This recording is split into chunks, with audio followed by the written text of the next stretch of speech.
ఇంకా న్యాయ సమీక్ష అనే పదాలతో పాటు మరి habeas corpus, mandamus, certiorari, quo warranto, provision తో పాటు ప్రోబోనో పబ్లికో, లోకస్ స్టాండి, అదేవిధంగా suo motu case, remand setup, amicus curiae ఇలాంటి పదాలను కూడా మనం చెప్పుకున్నాం. ఆ తర్వాత మరి కేంద్ర సంబంధాలకు వచ్చినప్పుడు అక్కడ కూడా ముఖ్యంగా doctrine of repugnancy, doctrine of pith and substance, doctrine of colourable legislation, doctrine of territorial nexus, ఆ పదాలు కూడా చెప్పుకున్నాం. ఆ తర్వాత రాష్ట్రపతి దగ్గరికి వచ్చేసరికి రాష్ట్రపతి యొక్క న్యాయాధికారాల్లో పార్టన్, కమ్యుటేషన్, రెమిషన్, రెస్పైట్, రిప్రైవ్ అనే పదాలను వెనుకుంటూ వచ్చాం.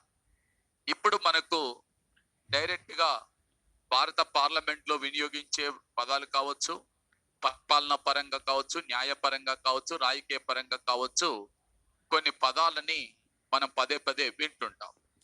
దాంట్లో నేను మొట్టమొదట మీకు స్టార్ట్ చేసేది ఏమిటంటే, first of all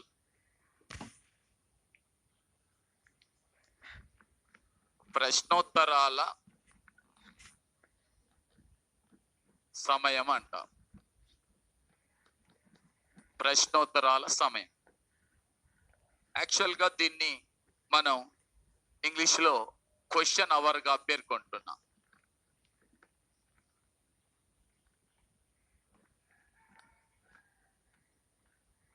question hour అంటున్నాం. ప్రశ్నోత్తరాల సమయము క్వశ్చన్ అవర్ అంటే ఇదొక అవర్. ప్రశ్నోత్తరాల సమయాన్ని మనం క్వశ్చన్ అవర్ అంటాం. దీని తర్వాత స్టార్ట్ కావాల్సినటువంటిది ఎజెండా. చివరి అర్ధగంట చర్చగా పేర్కొంటాం. ఓకే, ప్రశ్నోత్తరాల సమయము, ఆ తర్వాత ఎజెండా, తర్వాత అర్ధగంట చర్చ అనే పేరుతో చెప్తున్నాం.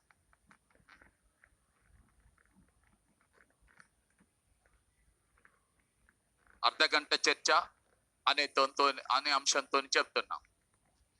ప్రశ్నోత్తరాల సమయం అంటే క్వశ్చన్ అవర్, ఎజెండా, అలాగే అర్ధగంట చర్చ. ఇప్పుడు ఎజెండా అంటే ఇక్కడ ఏమొస్తుంది అంటే సభలో చర్చించే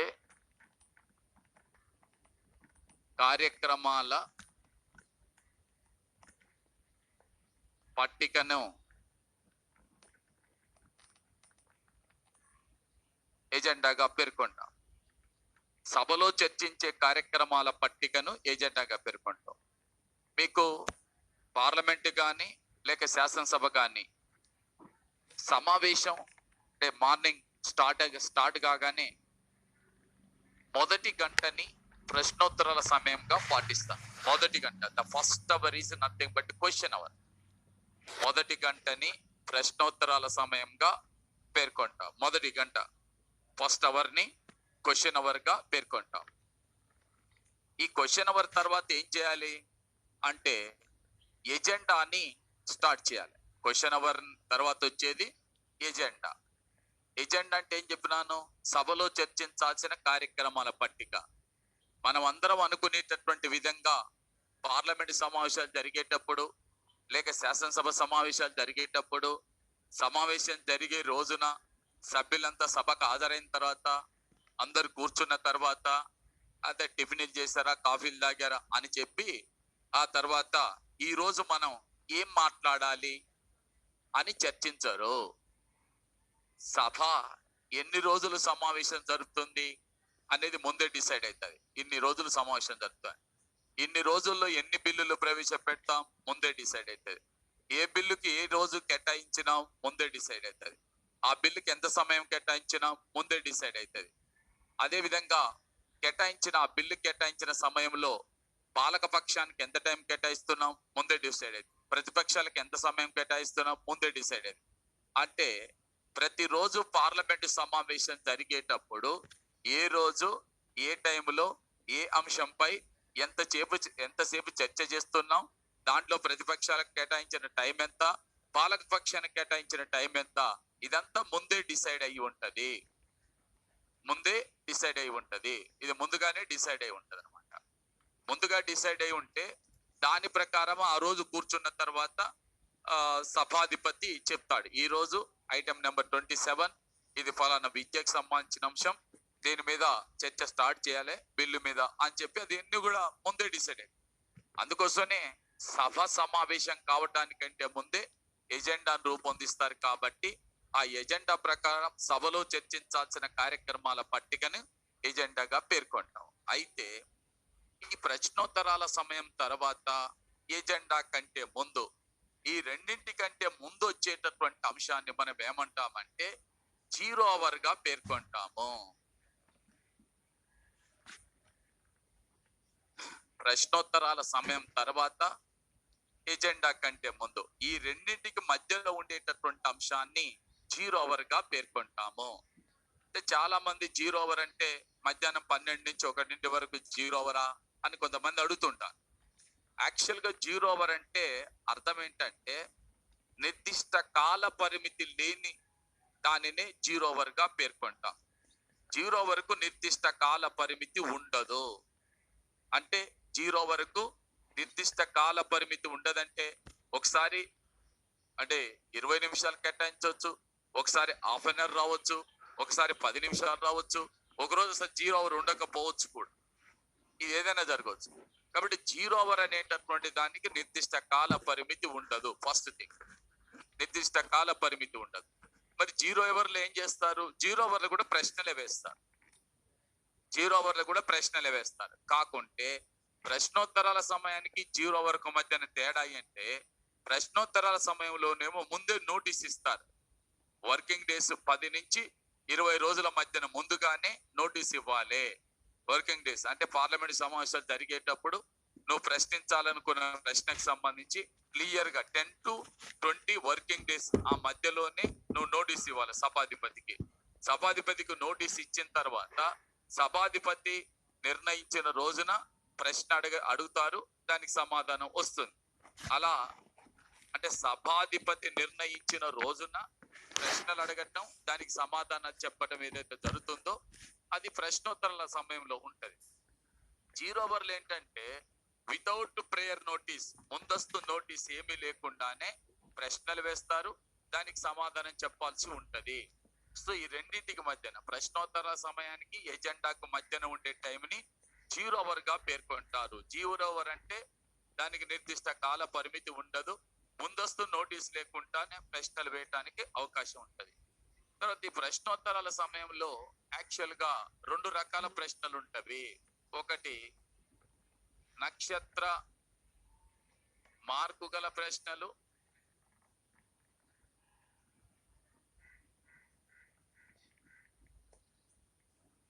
నక్షత్ర మార్కు లేని ప్రశ్నలు.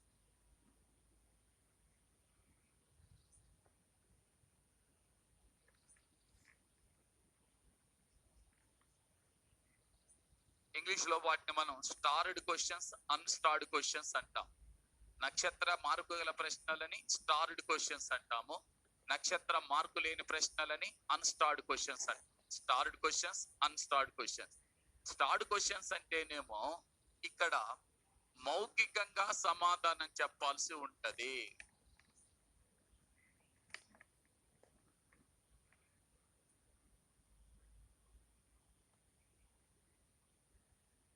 ఇక్కడ వ్రాతపూర్వకంగా సమాధానం చెప్పాల్సి ఉంటది.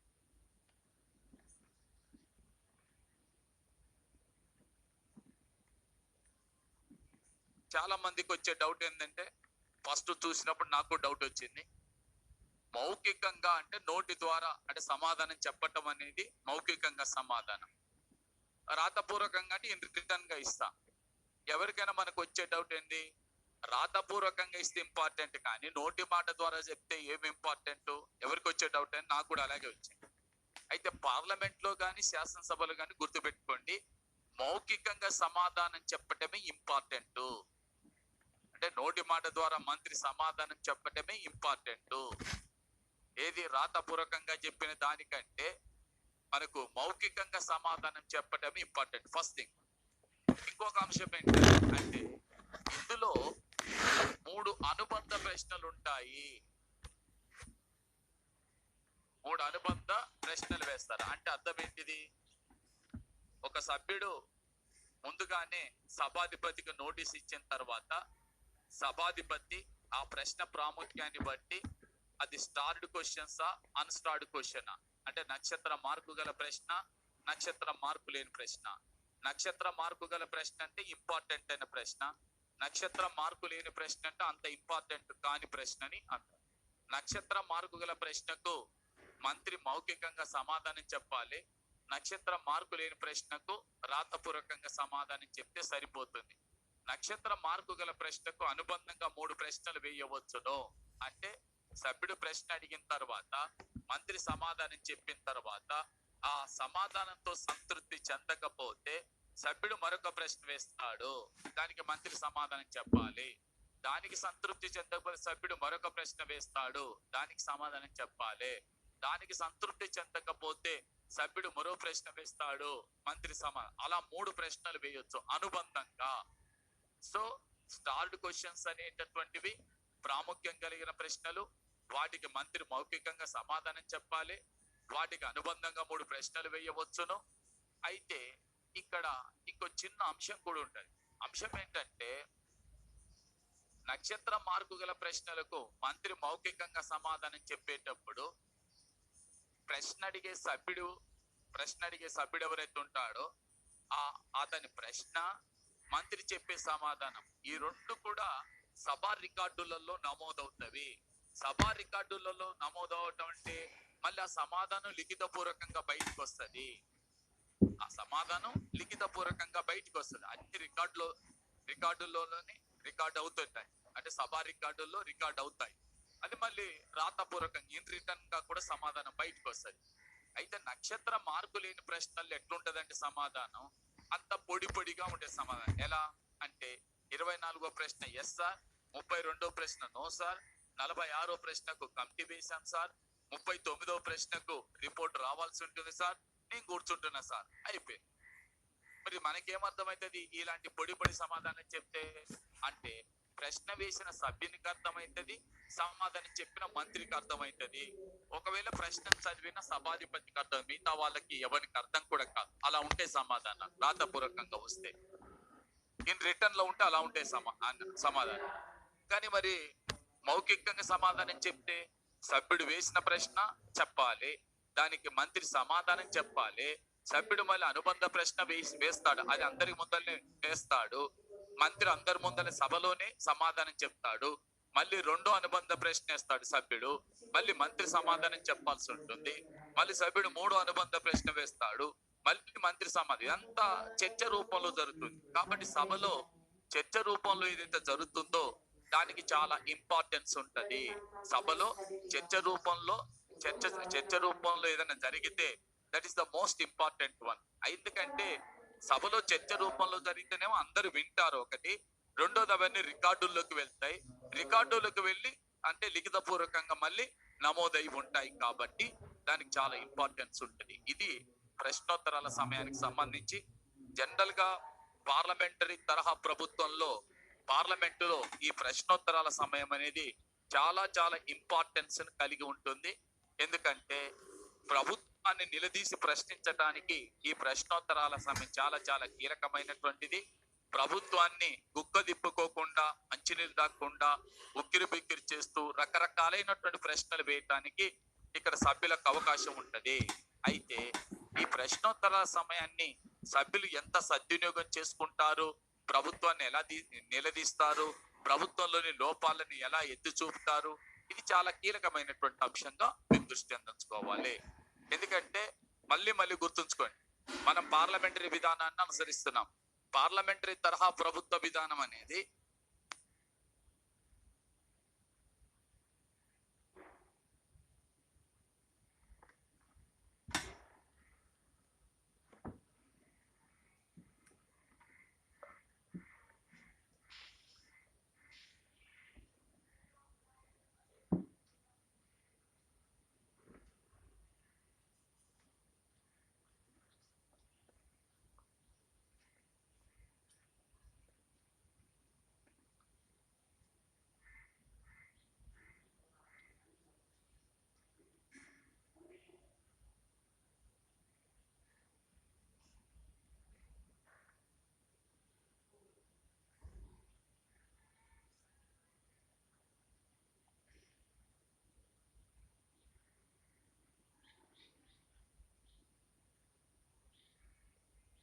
ఓకేనా? ఇక్కడ మనకు విషయం ఏంటంటే ప్రభుత్వానికి సంబంధించినటువంటి అంటే మనం పార్లమెంటరీ విధానాన్ని అనుసరిస్తున్నాం. పార్లమెంటరీ తరహా ప్రభుత్వంలో ప్రభుత్వం అనేటటువంటిది పార్లమెంటుకి సమిష్టి బాధ్యత వహించాలి. అంటే సమిష్టి బాధ్యత అంటే ఏంటి? పార్లమెంట్ అనేది శాసనశాఖ, పార్లమెంట్ శాసనాలు చేస్తుంది. అమలు పరచాల్సిన బాధ్యత ప్రభుత్వం అంటే మంత్రిమండలి కార్యనిర్వాహక శాఖ. అమలు పరిచేటప్పుడు ఎలా అమలు చేస్తున్నారు, ఎక్కడ లోపాలు ఉన్నాయి, వీటిని ఎలా సరిదిద్దుతారు, ఏ విధంగా అమలు చేస్తున్నారని ప్రశ్నించే అధికారం శాసనశాఖకు ఉంటది. సమాధానం చెప్పాల్సిన బాధ్యత కార్యనిర్వాహక శాఖ ఉంటది. సమాధానం చెప్పాల్సినటువంటి బాధ్యత కార్యనిర్వాహక శాఖ ఉంటది. కాబట్టి కార్యనిర్వాహక శాఖ అనేటటువంటిది శాసనశాఖ కంటే పార్లమెంటుకు సమిష్టి బాధ్యత వహించేటప్పుడు సభ్యులు అడిగిన అన్ని ప్రశ్నలకు కూడా మంత్రులు సమాధానం చెప్పాల్సి ఉంటది. ఒకవేళ తమ దగ్గర వీళ్ళు అడిగిన ప్రశ్నకు సంబంధించిన సమాధానం లేకపోతే, ప్రస్తుతం ఈ వివరాలు నా దగ్గర లేవు, నేను ఫలానా తేదీన సమాధానం చెప్తానని కూడా చెప్పొచ్చును. నేను ఫలానా తేదీన సమాధానం చెప్తానని చెప్పి కూడా చెప్పవచ్చును. కానీ సమాధానం చెప్పాల్సి ఉంటది. అందుకనే పార్లమెంటరీ తరహా ప్రభుత్వం సమిష్టి బాధ్యత సూత్రంపై ఆధారపడి పనిచేస్తుంది.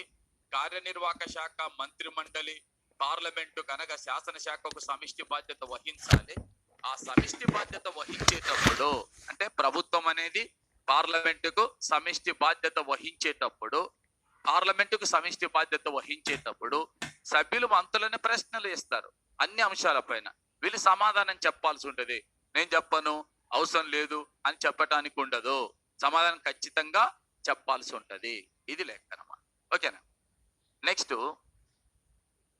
మనకు 0 అవర్ అంటున్నాం. 0 అవర్ కు సంబంధించినటువంటి అంశం ఏంటంటే 0 అవర్ సంబంధించినటువంటి అంశం ఇక్కడ వాస్తవంగా ఈ 0 అవర్ అనేది భారత పార్లమెంటు ఈ ప్రపంచ పార్లమెంటరీ చరిత్రకు అందించిన గొప్ప కానుక. భారత పార్లమెంట్ అనేది ఈ ప్రపంచ పార్లమెంటరీ చరిత్రకు అందించిన గొప్ప కానుక. ఏ దేశంలో కూడా ఇది ఉండదు. ఓన్లీ ఇండియన్ పార్లమెంటరీ సిస్టంలో మాత్రమే ఉంటుంది. ఇండియన్ పార్లమెంటరీ సిస్టంలో మాత్రమే ఉంటుంది. ఇండియన్ పార్లమెంటరీ సిస్టమ్ ఇదే మనమే అందించినాం. అయితే 0 అవర్లు ఏంటంటే ముందస్తు నోటీసు లేకుండా సభ్యులు మంత్రులను ప్రశ్నలు వేస్తారు. ముందస్తు నోటీసు లేకుండా ప్రశ్నలు వేసినప్పుడు ఏ మంత్రి అయినా కూడా తడబడుతుంటాడు. ఆ మంత్రులకు సరైన అవగాహన ఉండకపోవచ్చు. ఆ అంశం పైన ఆ సభ్యుడు అడిగే ప్రశ్నకు ఒకసారి ఏం జరిగింది అని అంటే, ఎక్కడో తమిళనాడులోని సేలం జిల్లాలో ఒక పాఠశాలలో ధనం అనేటటువంటి ఒక అమ్మాయి, ఎస్సీ వర్గానికి సంబంధించిన అమ్మాయి, పాఠశాలలో దాహం వేస్తుంటే అంటే గ్లాస్ తీసుకొని ఆ కుండలో ముంచి తాగింది. తాగితే టీచర్ వచ్చి పెద్దంతో కొడితే అమ్మాయి కన్ను పోయింది. అది తమిళనాడులో చాలా సంచలనం సృష్టించిన అంశం. దీన్ని పార్లమెంట్ లో రేజ్ చేశాడు ఒక సభ్యుడు వేసి, అధ్యక్ష, తమిళనాడులోని సేలం జిల్లాలో నిన్న మరి ఒక పాఠశాలలో ధనం అనేటటువంటి ఒక అమ్మాయి కుండలో మంచినీళ్ళు ముంచుకొని గ్లాస్తో చేయితోని ముంచుకొని తాగిందన్న కారణం చేత టీచర్ బెత్తంతో కొడితే అమ్మాయికి కన్నుపోయింది. మరి అసలు ఈ దేశంలో దళితుల పట్ల ఏ విధమైనటువంటి ప్రభుత్వం ఏ విధంగా ఉన్నది, ఇదే నా పద్ధతి అని చెప్పి ప్రశ్నించాడు.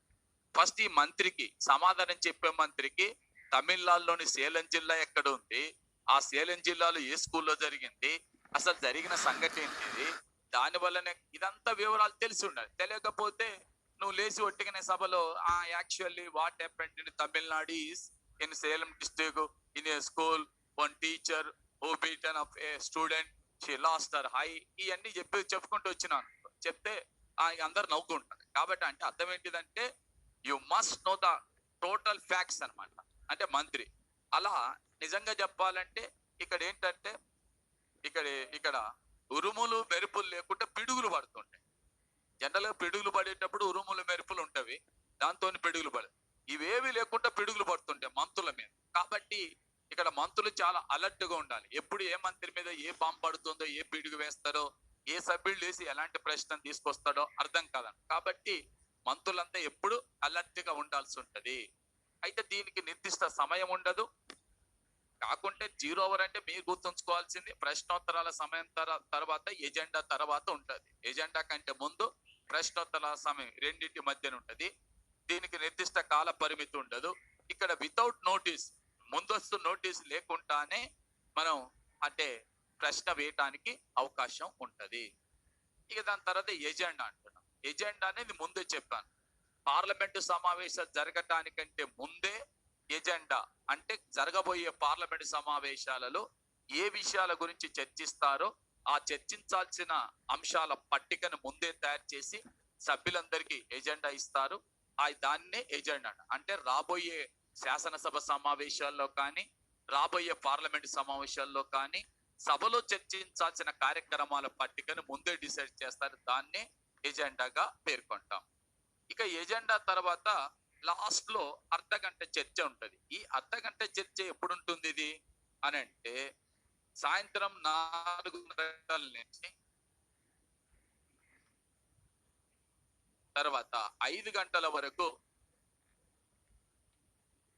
ఉంటుంది. సాయంత్రం 4:30 గంటల నుంచి సాయంత్రం 5 గంటల వరకు ఆ మధ్యలో ఉండేటటువంటి దాన్ని మనం అర్ధగంట చర్చగా పేర్కొంటాం. అయితే అర్ధగంట చర్చ అనేది ప్రతిరోజు ఉండదు. ఎప్పుడెప్పుడు ఉంటుంది ఇది? సోమ, బుధ, శుక్రవారాలలో ఇది ఉంటుంది. అర్ధగంట చర్చ అనేది వారంలో 3 డేస్ ఉంటుంది. అది ఏ రోజులంటే సోమవారం, బుధవారం, శుక్రవారం ఉంటది. ఏమంటాం దాన్ని?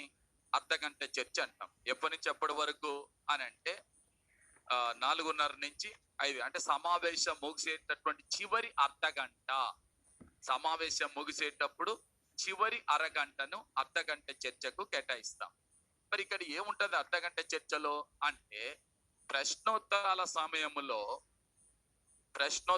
సమయంలో ఏదైనా అంశం పైన ప్రశ్నోత్తరాల సమయంలో ఏదైనా అంశం పైన సభ్యుడు అడిగిన ప్రశ్నకు మంత్రి సరైన సమాధానం చెప్పలేదు అని భావించినప్పుడు, ప్రశ్నోత్తరాల సమయంలో అడిగిన ప్రశ్న ఏదైతే ఉంటుందో, ఏ సబ్జెక్టుకు సంబంధించి ఉంటుందో దానిపైన కొద్దిగా లోతైన చర్చ జరగాలి అనుకున్నప్పుడు, ప్రశ్నోత్తరాల సమయంలో మంత్రి చెప్పిన సమాధానం సభని సంతృప్తి పరచనప్పుడు, సభలో ఉన్న సభ్యులను సంతృప్తి పరచనప్పుడు, దాని మీద లోతైన చర్చ జరగాలని భావించినప్పుడు, దానికి ఎక్కువ టైం కేటాయించాలని భావించినప్పుడు, ఇంకా ప్రభుత్వం నుంచి వివరణ రావాలి, సభ్యులు కూడా ఇంకా కొన్ని దాని మీద అనుమానాలు ఉన్నప్పుడు, అలాంటి అంశాన్ని ఎక్కడికి పంపిస్తాడు సభాధిపతి అంటే అర్ధగంట చర్చకు పంపిస్తాడు.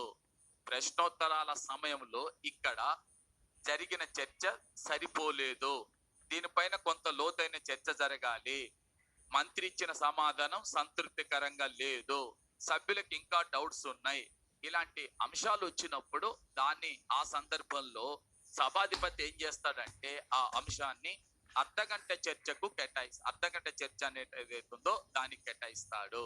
అది లెక్క ఫస్ట్ థింగ్. ఇకపోతే ఎందుకో ప్రశ్న ఎందుకు స్టార్ట్ ఏందో మరి ఏందో అర్థం కాలే. అది ఏ సందర్భంలో అడుగుతారు అనేది నాకు తెలియదు. ఏ సందర్భంలో వచ్చిందనేటటువంటిది నాకు చెప్తే ఆ పదానికి నేను సమాధానం చెప్తాను. హ్యూస్టన్ అదేందో స్టార్టా పార్టా ఏందో అర్థం కాదు. అది కూడా అర్థం కాదు. ఆ పదం అర్థం కాకుండా పెట్టినారు. సార్ స్టార్ట్ అంటే ఏమిటి సార్? మరి ఎవరు నిర్ణయిస్తారు? అది ఏ సందర్భంలో వస్తుందో నేను చెప్తే దానికి నేను ఇస్తాను.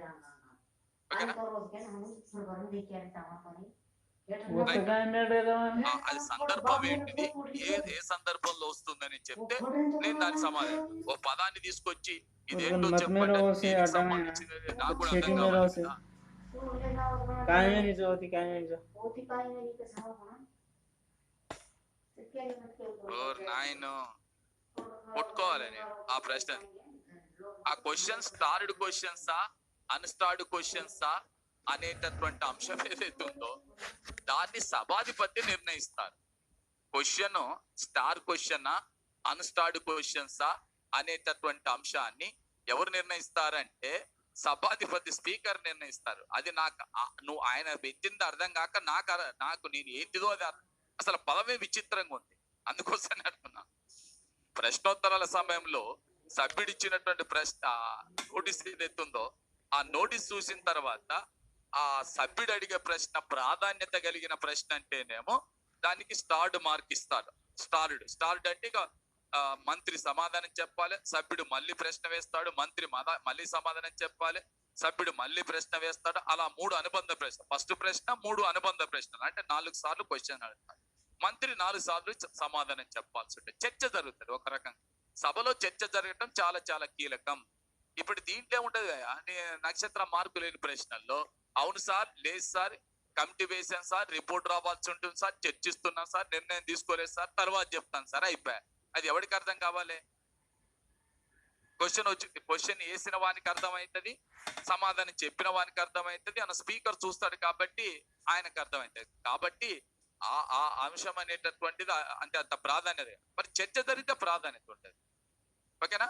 నెక్స్ట్ ఇక్కడ అర్ధగంట చర్చ అనేటటువంటిది మళ్ళీ చెప్తున్నాను. ప్రశ్నోత్తరాల సమయంలో ఏదైనా ఒక అంశంపై చర్చ జరిగినప్పుడు సభ్యుడు ప్రశ్న వేసి మంత్రి సమాధానం చెప్పినప్పుడు ఆ అంశం చాలా ప్రాధాన్యత కలిగిన అంశం, ఇంకా లోతుగా చర్చించాలి, దీనిపైన ప్రభుత్వం కూడా వివరణ ఇవ్వాలి, ప్రతిపక్షాలకు కూడా చాలా డౌట్స్ ఉన్నాయి అన్నప్పుడు అలాంటి అంశాన్ని ఈ లాస్ట్ అరగంటకు కేటాయిస్తారు. దాన్నే అర్ధగంట, చివరి అర్ధగంట చర్చగా పేర్కొంటారు. లాస్ట్ అరగంటకు కేటాయిస్తారు. అయితే నెక్స్ట్ ఇక్కడ ఇంకొక 2 అంశాలు ఉన్నాయి. ఒకటి ఇక్కడ సావధాన తీర్మానం,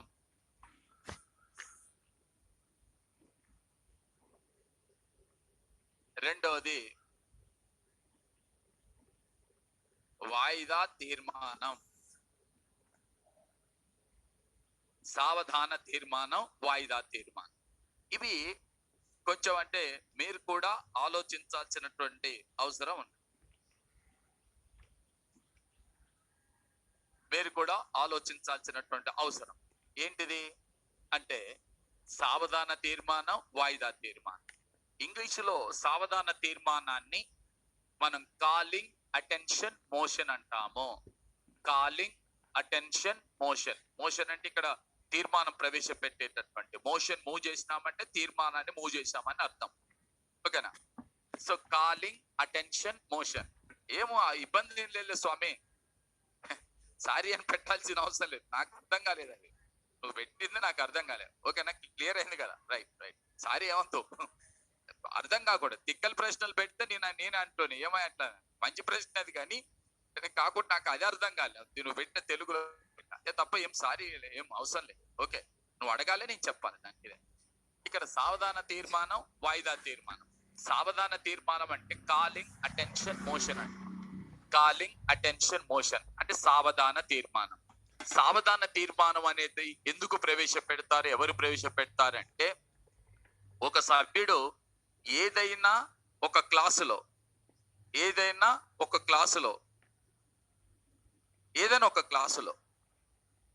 ఒక సందర్భంలో ఒక ఇంపార్టెంట్ అయిన అంశం పైన, చాలా ఇంపార్టెంట్ అయిన అంశం, ఏదో ఒక ఇంపార్టెంట్ అయిన అంశం పైన సభ దృష్టిని ఆకర్షించటానికి సభ్యుడు ప్రవేశపెట్టే తీర్మానాన్నే సావధాన తీర్మానం అంటాం. మళ్ళీ చెప్తున్నాను జాగ్రత్తగా.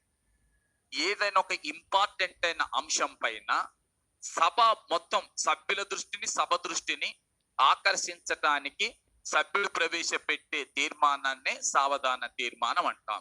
ఏంటిది ఆ సభ్యుడు ప్రవేశపెట్టే తీర్మానం అంటే, ఉదాహరణకి ఆస్ట్రేలియా దేశంలో భారత సంతతి పైన, అంటే మన భారతీయుల పైన ఆస్ట్రేలియాకు సంబంధించిన వాళ్ళు దాడులు చేస్తున్నారు. హేట్ స్పీచ్ అంటే మనల్ని తిడుతూ వ్యతిరేకిస్తూ ఉపన్యాసాలు ఇస్తున్నారు. హేట్ స్పీచ్, తిడుతున్నారు. బండబూతులు తిడుతున్నారు, మన వాళ్ళ మీద దాడులు చేస్తున్నారు, ఒక సిక్కు యువకుడిని చంపేశారు కూడా, కొట్టి చంపేశారు కూడా అని అంటే ఇలా జరుగుతున్నాయి. ఎక్కడ? ఆస్ట్రేలియాలో. ఎవరిపైన? భారతీయుల పైన. ఎక్కడ వాళ్ళు? ఆస్ట్రేలియా వాళ్ళు చేస్తున్నారు. మరి ఇలా చేసినప్పుడు ఆస్ట్రేలియా వాళ్ళు భారత సంతతి పైన, భారతీయుల పైన దాడులు చేస్తున్నారు. ఇప్పుడు దాన్ని ఆపాలి. మరి ఆపాలంటే మనం ఏం చేయాలి అంటే, అక్కడ ఉన్నటువంటి ఆస్ట్రేలియా ప్రభుత్వాన్ని హెచ్చరించాలి. హెచ్చరించాలి అంటే ఇక్కడ ఏం చేస్తారు అంటే, ఒక సభ్యులు లేసి, అధ్యక్ష, నేను మీకు సావధాన తీర్మాన నోటీస్ పంపిస్తున్నాను అంటే ఇస్తున్నాను. ఇది దేనికి సంబంధించిందంటే, ఆస్ట్రేలియా దేశంలో భారత సంతతి పైన అక్కడ ఆస్ట్రేలియన్ లోకల్స్ మన వాళ్ళ మీద దాడులు చేస్తున్నారు, తిడుతున్నారు, కొడుతున్నారు, మన ఒక సిక్కు యువకుని కొట్టి చంపేశారు, ఇలా జరిగింది కాబట్టి దాన్ని ఆపాలి. కాబట్టి ఇమ్మీడియట్ గా పార్లమెంటులో ఈ అంశం పైన, ఈ ప్రాముఖ్యం కలిగిన అంశం పైన చర్చించాలి. చర్చించి బ్రిటిష్ ప్రభుత్వం దృష్టికి, భారతదేశంలో ఉన్న బ్రిటిష్ రాయబార కార్యాలయానికి, అక్కడ బ్రిటిష్ ప్రభుత్వం దృష్టికి, ఆస్ట్రేలియా ప్రధానమంత్రికి, ఆస్ట్రేలియా ప్రభుత్వానికి, ఇక్కడ ఉన్న ఆస్ట్రేలియా దేశానికి సంబంధించినటువంటి రాయబార కార్యాలయానికి మనం ఈ విషయం పైన హెచ్చరికలు జారీ చేయాలి, ఇది పద్ధతి కాదు అని చెప్పాలి అని ఒక సభ్యుడు ఇచ్చాడు నోటీస్. దాన్ని ఏమంటాము అంటే, ఒక ప్రజా ప్రాముఖ్యం కలిగిన అంశం పైన చర్చించటం కోసం, సభ దృష్టిని ఆకర్షించటం కోసం ప్రవేశపెట్టే తీర్మానాన్నే సావధాన తీర్మానం. సావధానంగా వినండి అంటాం. సావధాన్ రహే అంటే జాగ్రత్తగా వినండి అని చెప్పాను. ఏంటిది జాగ్రత్తగా వినాల్సిన అవసరం అంటే, మన వాళ్ళ పైన అక్కడ దాడులు జరుగుతున్నాయి ఆ దేశంలో. మరి మన వాళ్ళ పైన దాడులు జరుగుతుంటే, మన వాళ్ళని తిడుతుంటే, మన వాళ్ళని కొడుతుంటే, మన వాళ్ళని చంపేస్తుంటే, ఆడి కర్మ వాడిని మనం ఉండలేం కదా. కాబట్టి అలాంటి సందర్భంలో పార్లమెంటులో దీనిపైన చర్చ జరగాలి, పార్లమెంట్ ఒక తీర్మానం చేయాలి. చేసిన తీర్మానానికి సంబంధించిన అంశాన్ని ఆస్ట్రేలియా ప్రధానమంత్రి దృష్టికి తీసుకెళ్లాలి, అక్కడ ఉన్న విదేశీ వ్యవహారాల సంబంధించిన మంత్రి దృష్టికి తీసుకెళ్లాలి. అదే సందర్భంలో ఇక్కడ ఉన్న రాయబార కార్యాలయానికి చెప్పాలి. అంటే ఒక ప్రజా ప్రాముఖ్యం కలిగిన అంశం పైన సభ దృష్టిని ఆకర్షించటానికి, దాని గురించి చర్చించాలని ఒక సభ్యుడు తీర్మానం ప్రవేశపెడితే దాన్ని సావధాన తీర్మానంగా, ప్రజా ప్రాముఖ్యం కలిగిన అంశం పైన, ఏది పడితే అది కాదు, ఒక ప్రజా ప్రాముఖ్యం కలిగిన అంశం పైన తప్పనిసరిగా ఇలాంటి చేయటానికి అవకాశం ఉంటది. ఒకటి. రెండోది ఏంటంటే వాయిదా తీర్మానం. ఇక అది ఎక్కడైనా జరుగు, సౌదీ అరేబియాలో జరిగిందా, లేకపోతే ఆస్ట్రేలియాలో జరిగిందా, ఎక్కడైనా మీరు చెప్పి ఎవరో పెట్టారా? సాయిరామ్ రైటే. ఎందుకంటే ఈ మధ్య కాలంలో మరి మన వాళ్ళు చాలా మంది సౌదీ అరేబియా లోపల చనిపోతున్నారు, తర్వాత ఇంకోటి ఏంటంటే జైల్లో మగ్గుతున్నారు, వీసా గడువు అయిపోయిన అరెస్ట్ చేసుకపోయి జైల్లో పెడుతున్నారు, ఇదంతా జరుగుతుంది. అలాంటి ప్రాముఖ్యం కలిగిన అంశం పైన చర్చించాలన్న ఉద్దేశంతోని, ఆ అంశం పైన చర్చించాలన్నటువంటి ఉద్దేశంతోని ఓ తీర్మానాన్ని ప్రవేశపెడితే, దాని సభ దృష్టిని ఆకర్షించడానికి ప్రవేశపెట్టే తీర్మానాన్ని, సభలో ఆ అంశంపై చర్చించాలని ప్రవేశపెట్టే తీర్మానాన్నే సావధాన తీర్మానం అంటాం. మరి వాయిదా తీర్మానం అంటే, ఇది వాయిదా తీర్మానం అంటే ఒకసారి ఏదో ఆన్సర్ పెట్టా, ఏంటి, సభను వాయిదా వేయాలని కోరుతూ ప్రవేశపెట్టే తీర్మానమే వాయిదా తీర్మానం. కరెక్టేనా?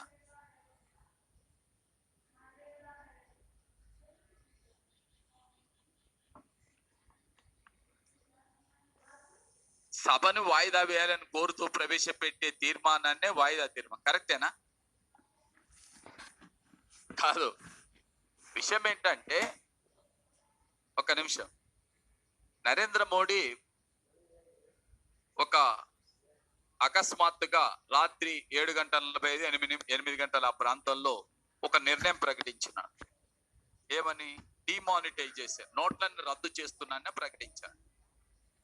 ఈ నోట్లను రద్దు చేసినప్పుడు పాత నోట్లు ఏమో చెల్లటం లేదు, కొత్త నోట్లేమో ప్రింట్ కాలేదు, ఇంకా మార్కెట్లోకి రాలేదు. అలాంటి సందర్భంలో పాత నోట్లు తీసుకుపోయి బ్యాంకుకి ఇచ్చి కొత్త నోట్లు తెచ్చుకోవాల్సిన పరిస్థితి వచ్చింది యాక్చువల్గా. అలాంటి పరిస్థితులలో చాలా మంది ఏటీఎంల ముందు, బ్యాంకుల ముందు నిలబడి ఆల్మోస్ట్ 84 మంది చనిపోయినారు దేశవ్యాప్తంగా కూడా. మరి నోట్ల రద్దుకు సంబంధించినటువంటి అంశం ఏదైతే ఉందో అది చాలా కీలకమైన అంశం. మరి ఈ కీలకమైన అంశాన్ని సభలో చర్చించాలి. కీలకమైన అంశాన్ని సభలో చర్చించాలి. మరి కీలకమైన అంశం వచ్చింది ఇప్పుడు అనుకోకుండా, దాన్ని సభలో చర్చించాలి. సభలో చర్చించాలంటే ఆల్రెడీ ఎజెండా ఉన్నది. మరి అప్పుడు ఏం చేయాలి? సభలో చర్చించాలి. సభలో చర్చించాలంటే ఆల్రెడీ ఎజెండా ఉన్నదిగా, డిసైడ్ అయిన ఫ్యాక్ట్ కదా, ఏ టైంలో ఏ అంశంపై ఎలా చర్చించాలని చెప్పి ఆల్రెడీ ఉన్నది కదా. అలా ఉన్నది.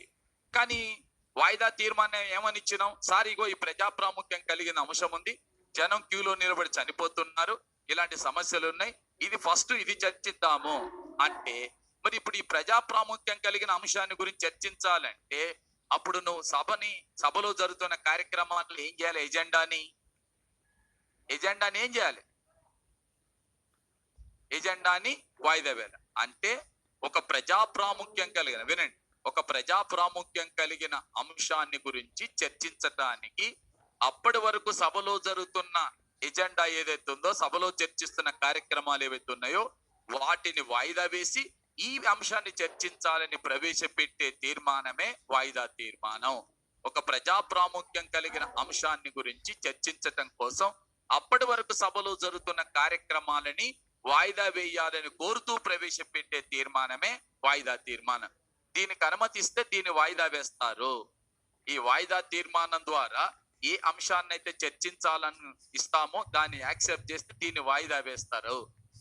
ఈ సావధాన తీర్మానం రెండింటికి మధ్యన ప్రవేశపెడతాం. 0 వరకు ఎజెండాకు మధ్యన వచ్చేది సావధాన తీర్మానం. ఇది అలా కాదు. ఒక అంశాన్ని గురించి, ఇప్పుడు కరోనా గురించి చర్చించాలి.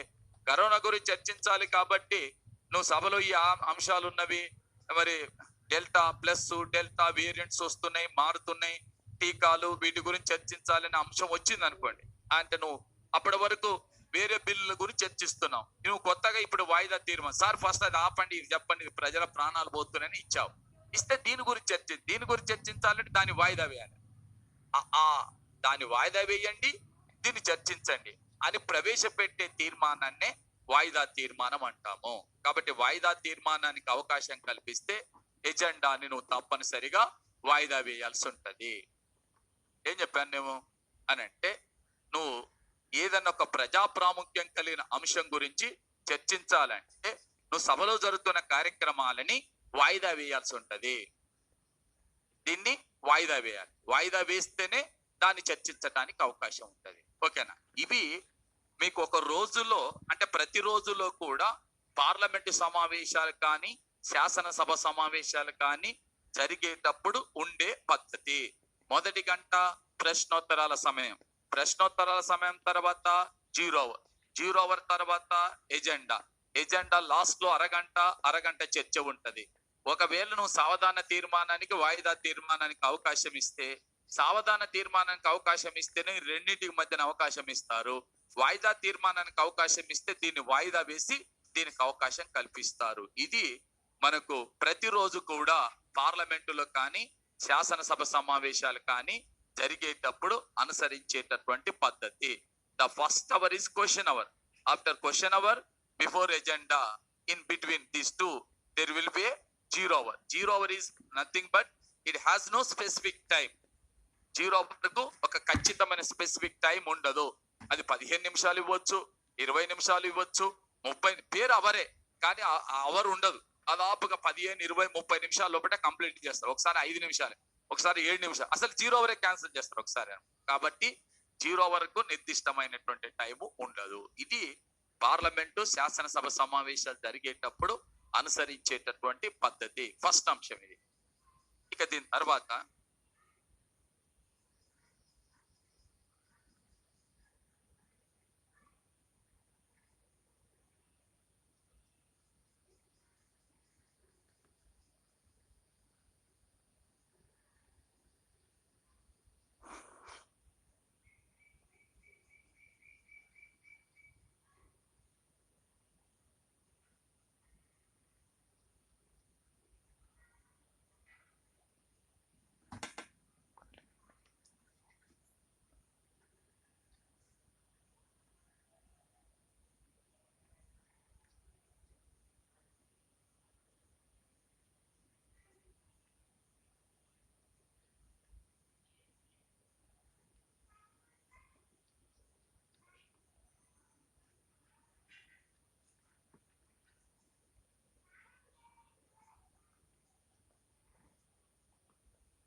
వాయిదా తీర్మానం ప్రవేశపెట్టేదే ప్రతిపక్షం మాక్సిమం.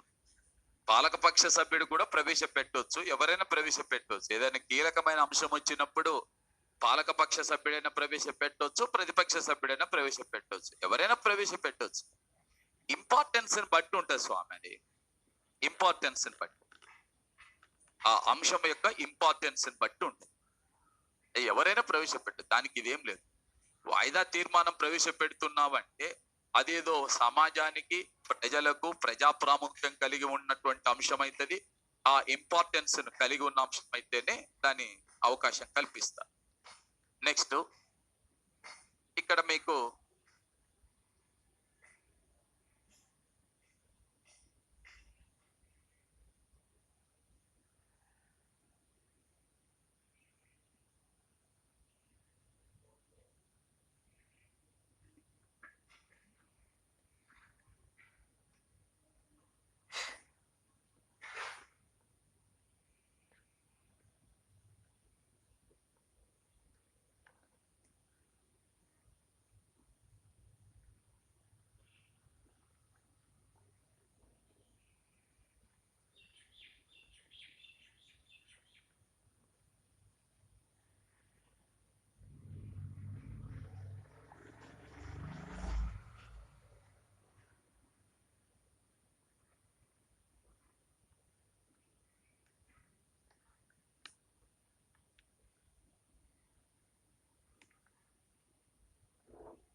ఒకసారి చూడండి,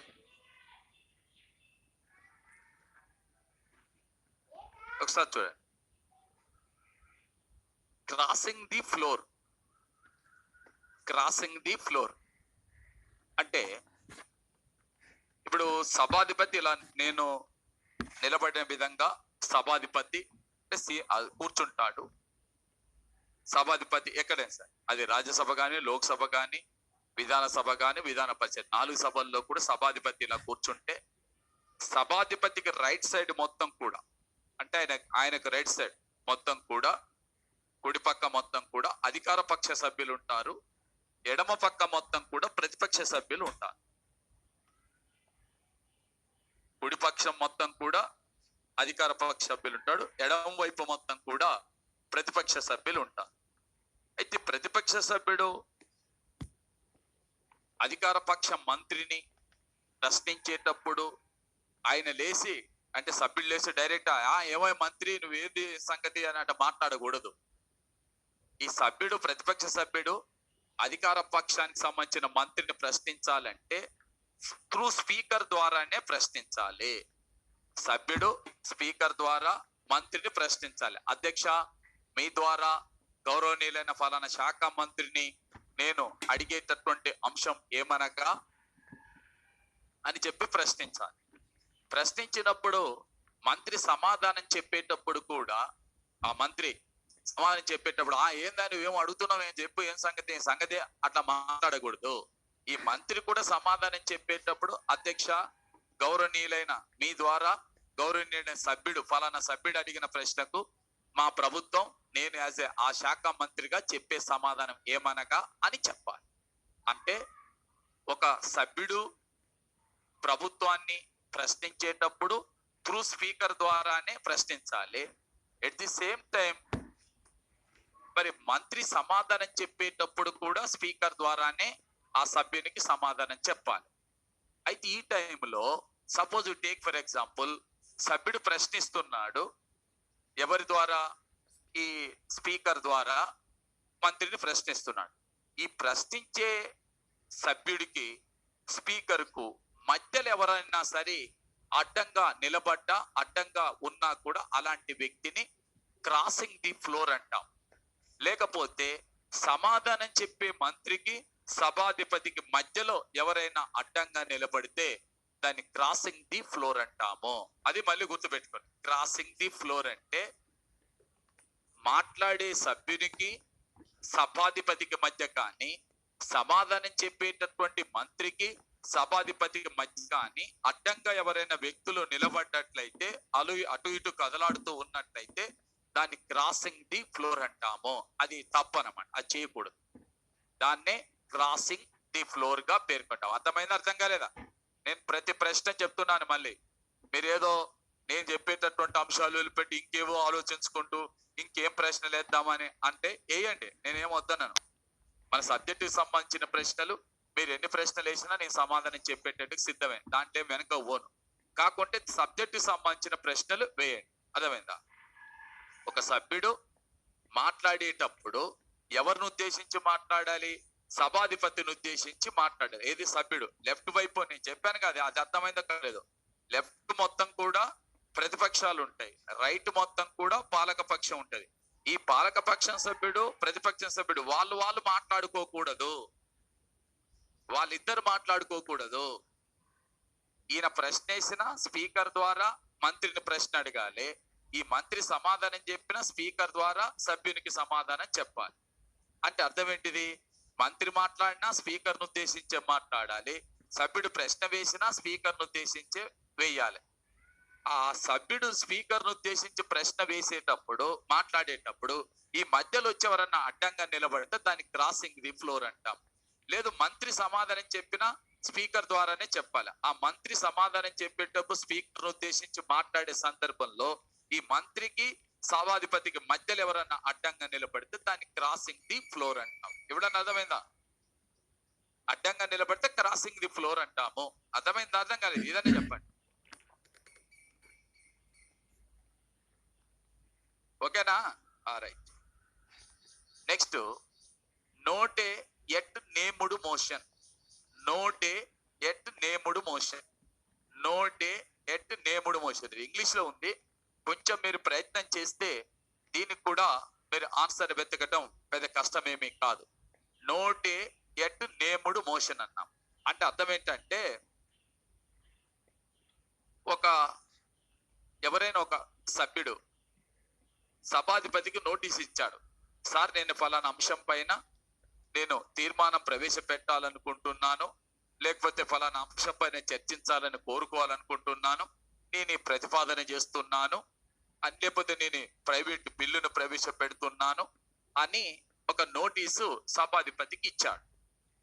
సభాధిపతికి ఇస్తే సభాధిపతి ఓకే అన్నాడు. ఓకే, నువ్వు ప్రవేశపెట్టడానికి, నువ్వు తీర్మానం ప్రవేశపెట్టడానికి కానీ, లేకపోతే నువ్వు బిల్లును ప్రవేశపెట్టడానికి కానీ, నువ్వు ఏదైనా ప్రవేశపెట్టడానికి నేను అనుమతిస్తున్నాను, ఓకే అని అన్నాడు.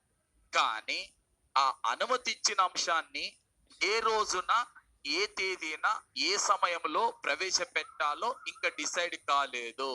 అలా డిసైడ్ కాకపోతే దాన్ని నోటే ఎట్ నేముడు మోషన్ గా పేర్కొంటాము. మళ్ళీ చెప్తున్నాను, సభకు సంబంధించిన సభ్యులు ఎవరైనా సరే సభాధిపతికి ఏదో ఒక అంశం పైన తీర్మానం ప్రవేశపెట్టడానికి నోటీస్ ఇచ్చాడు, ఓ బిల్లును ప్రవేశపెట్టడానికి నోటీస్ ఇచ్చాడు, ఓ ప్రతిపాదన చేయడానికి నోటీస్ ఇచ్చాడు.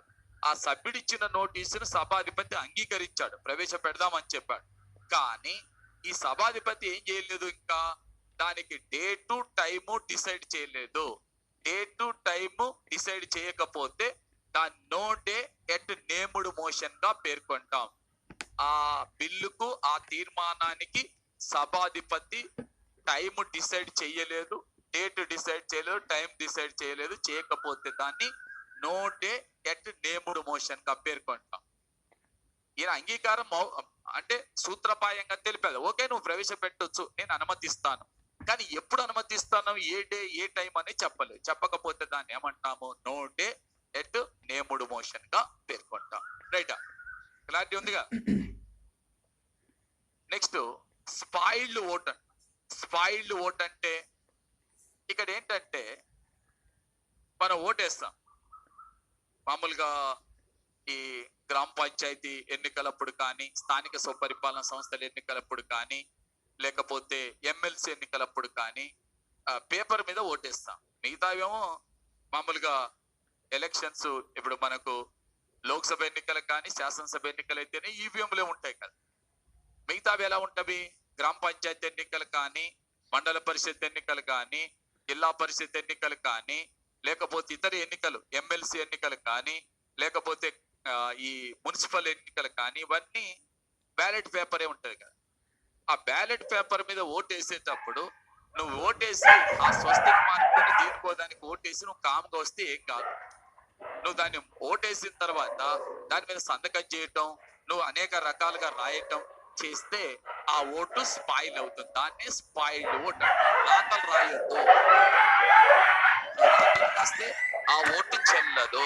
నేను ఈ రకంగా డిసైడ్ అయినాను, నేను ఇలాంటి ఆలోచనతోనే ఉన్నాను, నేను ఈ ఓటు వేయాలనుకుంటున్నాను, ఓటు వేయొద్దు అనుకుంటున్నాను, ఇది వేస్ట్, అది బెస్ట్, ఇది ఇష్టం వచ్చిన రాసావను. అక్కడ ఏమైనా రాసావను,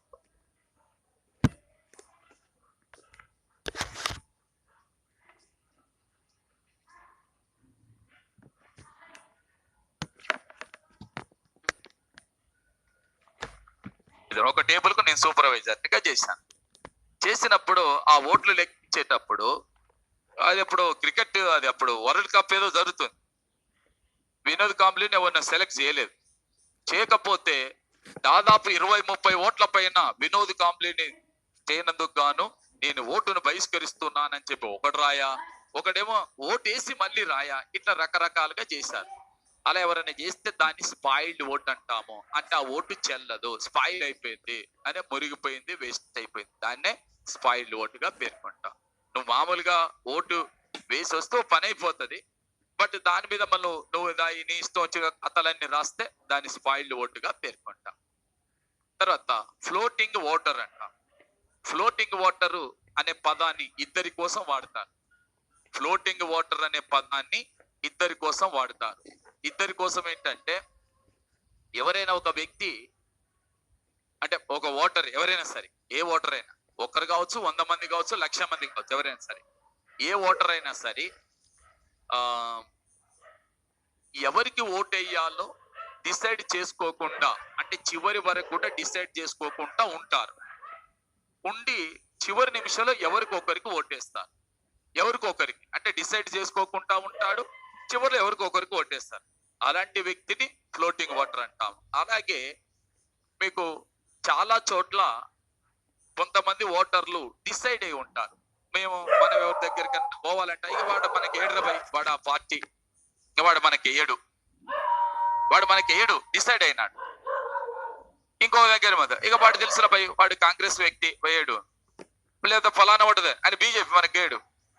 ఇంకొక ఆయన దగ్గర ఆయన కమ్యూనిస్ట్, ఆయన చిన్న ఫస్ట్ నుంచి కమ్యూనిస్ట్, వాళ్ళంతా తాతల మొత్తం వాళ్ళు మనకి ఏరు. ఇంకో వీళ్ళంతా ఈ మధ్య టీఆర్ఎస్ లో తిరుగుతుండే, యూత్ అంతా టీఆర్ఎస్ మనకి ఏడే వస్తారు. అంటే అర్థం ఏంటిది, చాలా మంది డిసైడ్ అయి ఉంటారు ఎవరికో ఓటేయాలని డిసైడ్. కొంతమంది ఏం డిసైడ్ గారు, సందర్భాన్ని బట్టి, ఆ పరిస్థితులను బట్టి వాళ్ళకు అప్పుడు మార్చుకొని ఎవరికో ఒకరికి ఓటేసుకుంటూ వెళ్తుంటారు. ఈసారి వీళ్ళకేస్తే ఇంకోసారి ఒకరికి, ఇంకోసారి తర్వాత ఒకరికి, ఇలా వేస్తుంటారు. ఇలా వేసేటటువంటి వాటర్ ని ఫ్లోటింగ్ వాటర్ అంటాం. ఏది డిసైడ్ కాని వాటర్ ని ఫ్లోటింగ్ వాటర్ అంటాము. తరచుగా పార్టీలు ఈసారి కాంగ్రెస్ కి వేస్తే నెక్స్ట్ టిఆర్ఎస్ కు వేస్తే తర్వాత బీజేపీకి లేకపోతే కమ్యూనిస్ట్ కు లేకపోతే ఎవరికో ఇలా పార్టీలు మారుతూ ఓట్లు వేసుకుంటూ పోతే వాళ్ళని ఫ్లోటింగ్ వాటర్ అంటాము. అంటే ఎప్పుడు ఫిక్స్ కాకుండా ఎవరికొకరికి వేసుకుంటూ పోయేటటువంటి వాళ్ళని ఫ్లోటింగ్ వాటర్ గా పేర్కొంటాం. తర్వాత కాకస్. కాకస్ అంటే యాక్చువల్ గా అమెరికాలో ఇవి ఎక్కువ ఉంటాయి. కాకస్ అంటే స్థానిక కమిటీలు అని అర్థం. స్థానిక కమిటీలు మనం ఇప్పుడు బూత్ స్థాయి కమిటీ అంటే పోలింగ్ బూత్ ఆధారం చేసుకొని పోలింగ్ కేంద్రాన్ని ఆధారం చేసుకొని కమిటీలు వేస్తుంటారు. పోలింగ్ ఆధారం, ఆ తర్వాత గ్రామ కమిటీలు ఉంటాయి, ఆ తర్వాత మండల కమిటీ, తర్వాత జిల్లా కమిటీ, తర్వాత రాష్ట్ర కమిటీ, అలా ఉంటాయి. మీ అందరికి ఐడియా ఉంటుంది. ఇలా ఆ కింది స్థాయిలో ఉండేటటువంటి చిన్న చిన్న ముఠాలుగా గ్రూపులుగా ఏర్పడి ఏదైనా ఒక అంశం పైన చర్చ చేస్తే దాన్ని కాకస్ అంటారు. మీకు అమెరికాలో అమెరికా అధ్యక్షుడిగా ఎవరు ఉండాలి అనే నిర్ణయం చేసేటప్పుడు ఫస్ట్ రెండే పార్టీలు ఉంటాయి అక్కడ. ఏంటంటే అవి డెమోక్రటిక్ పార్టీ, రిపబ్లికన్ పార్టీ ఉంటది. ఆ పార్టీలకు సంబంధించినటువంటి కింది స్థాయిలో ఉండేటటువంటి బూత్ లెవెల్ కమిటీలు అంటాం. పోలింగ్ కేంద్రాన్ని ఆధారం చేసుకొని ఏర్పాటు చేసే కమిటీలు ఆ స్థాయిల నుంచి వాళ్ళు చర్చించి ఈసారి మన పార్టీ తరఫున పలానా క్యాండిడేట్ అయితే బాగుండదు. ఇప్పుడు మనము అంటే ఉదాహరణకి అది అట్లా అని కాదులే, కానీ భారతదేశంలో 2014లో ఎన్నికలు జరిగేటప్పుడు యాక్చువల్ గా బీజేపీ పార్టీని స్థాపించి బీజేపీకి ఒక స్థాయికి తీసుకురావడానికి ప్రధాన కారకులు ఇద్దరే. ఎవరెవరు? అటల్ బిహారీ వాజ్పేయి, ఎల్కే అద్వానీ. అటల్ బిహారీ వాజ్పేయి ప్రధానమంత్రి అయినాడు. ఎల్కే అద్వానీకి బాగా ఏంటి, ఈ దేశంలో ఎప్పటికొనొక్కప్పటికి నేను ప్రధానమంత్రి పదవిని చేపట్టాలే బలంగా ఉండేది. అయితే 2 సార్లు కాంగ్రెస్ పార్టీ మన్మోహన్ సింగ్ 2 సార్లు ప్రధానమంత్రి చేసిన తర్వాత 2014 ఎన్నికలకు వచ్చేసరికి చాలా చోట్ల కూడా ఒక చర్చ వస్తుంది. ఏమని? నరేంద్ర మోడీ అప్పటికి 12 ఏళ్ళు ముఖ్యమంత్రిగా చేసినాడు గుజరాత్ కు. సరే, అక్కడ డెవలప్మెంట్ చేశాడు, కాస్త ఈయన బాగా దూసుకుపోతున్నాడు, బీజేపీ ఈయన వలన అయితే గెలుస్తుంది అని ఎప్పుడైతే అన్నదో కింది స్థాయిలో ఉన్నటువంటి బీజేపీ కమిటీలు మొత్తం కూడా అలా అలా అలా చెప్పుకుంటూ వచ్చి ఇక మన ప్రధానమంత్రి క్యాండిడేట్ నరేంద్ర మోడీ అయితేనే మనం గెలుస్తాము అని చెప్పి ఆ యొక్క ప్రభావం, ఆ భావన, అలాంటి ఒక ఆలోచన, ఆ అభిప్రాయాన్ని కలిగించారు. ఎక్కడి నుంచి స్టార్ట్ అయింది? కింది స్థాయి నుంచి స్టార్ట్ అయ్యి పై స్థాయి వరకు వచ్చేసరికి నిర్ణయం చేసింది. అలా కింది స్థాయిలో ఉండేటటువంటి వాళ్ళంతా అంటే యాక్చువల్ గా ఓట్లు వేసేది, ఓట్లు పడేది, ప్రజలను ప్రభావితం చేసేది కూడా కింది స్థాయి కమిటీలే. అలాంటి వాటినే కాకస్ గా పేర్కొంటారు. కాకస్ అంటే బూత్ స్థాయి కమిటీలు, కింది స్థాయి కమిటీలు, లో లెవెల్లో ఉండేటటువంటి కమిటీలన్నిటిని కూడా కాకస్ గా పేర్కొంటాం. తర్వాత డెమోగాగ్. డెమోగాగ్ అనేది ఇది ఒక గ్రీకు భాషకు సంబంధించిన పదం. ఇది అంటే మంచి దృక్పథంతో వాడే పదం కాదు. ఇది అంటే ఒక మంచి ఉద్దేశంతో వాడే పదం కాదు. యాక్చువల్ గా డెమోగాగ్ అంటే ఉపన్యాసకుడు అని అర్థం వస్తుంది. డెమోగాగ్ అంటే ఉపన్యాసకుడు అంటాం. అయితే ఉపన్యాసకుడు అనే పదాన్ని మంచి పదంతో వాడరు. స్పీకరు, చాలా గొప్ప ఆరేటరు, గొప్ప స్పీకర్, ఆ ఉద్దేశంతో నాగాడు. ఈ డెమోగాగ్ అనేటటువంటి వాడు ప్రజల్ని ఆకర్షించటం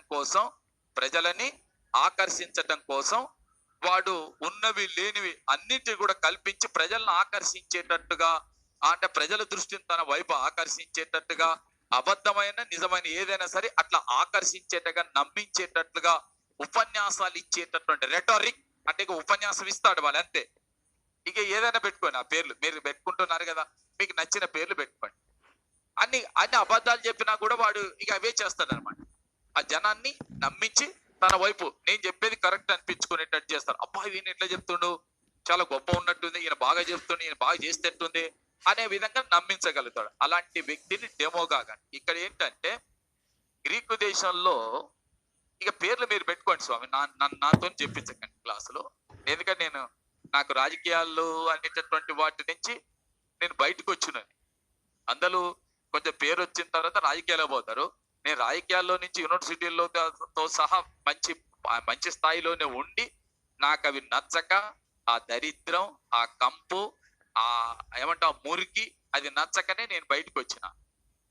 బయటకు వచ్చి నేను అంటే నేను నేను నేను నా పద్ధతిలో నా వృత్తిలో నలుగురికి అంటే కనీసం ఒకడు మంచి పొజిషన్ పోవటానికి నా వల్ల సహాయం అయితే, నా వల్ల హెల్ప్ అయితే చాలా సంతోషం అనుకొని వచ్చాను.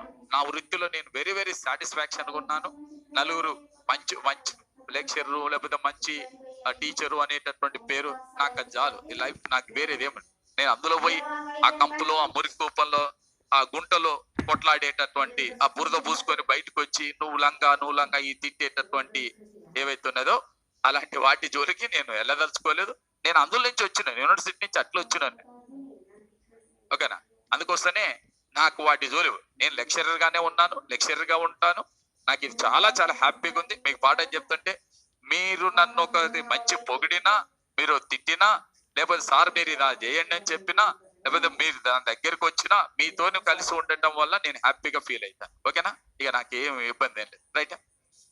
ఆ విధంగా ఏంటంటే వీళ్ళు ఏం చేస్తారు అని అంటే ప్రజల్ని నమ్మించి మంచి ఒక గొప్ప ఉపన్యాసం ఇచ్చి తమ వైపు లాక్కునే ప్రయత్నం చేస్తారు.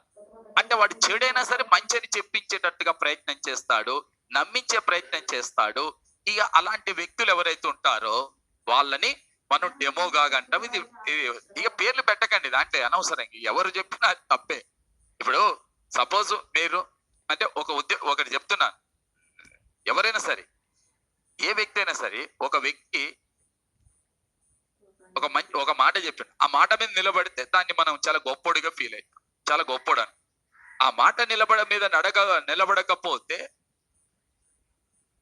ఇంక వాడు ఎవడైనా డెమోగాగే అవుతాడు. వాడు ఎవడైనా మాట మీద నిలబడకపోతే వాడు డెమోగాగే అంట. ఇక దాన్ని ఏం లేదు. రైటా? తర్వాత లీవ్ ఆఫ్ ఆప్షన్స్ అంట. Leave of options. Leave of options అంటే ఏంటంటే ఇక్కడ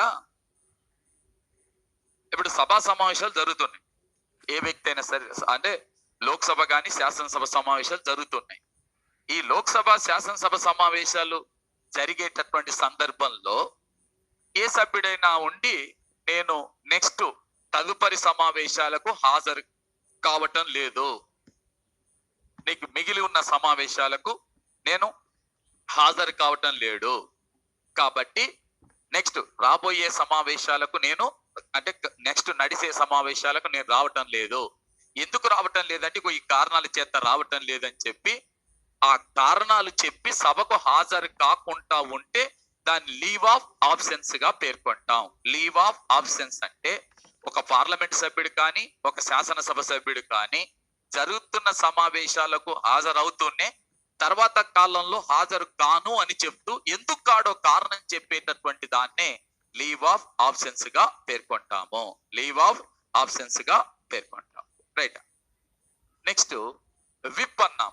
ఇది ఆల్రెడీ వచ్చింది కానీ సందర్భం వచ్చింది కాబట్టి ఇందులో మనకి ఇంపార్టెంట్ కాబట్టి నేను చెప్తున్నాను. విప్ అంటే ఇట్ ఈస్ నథింగ్ బట్ ఒక ఆజ్ఞ, ఒక ఆర్డరు, ఒక డైరెక్షను,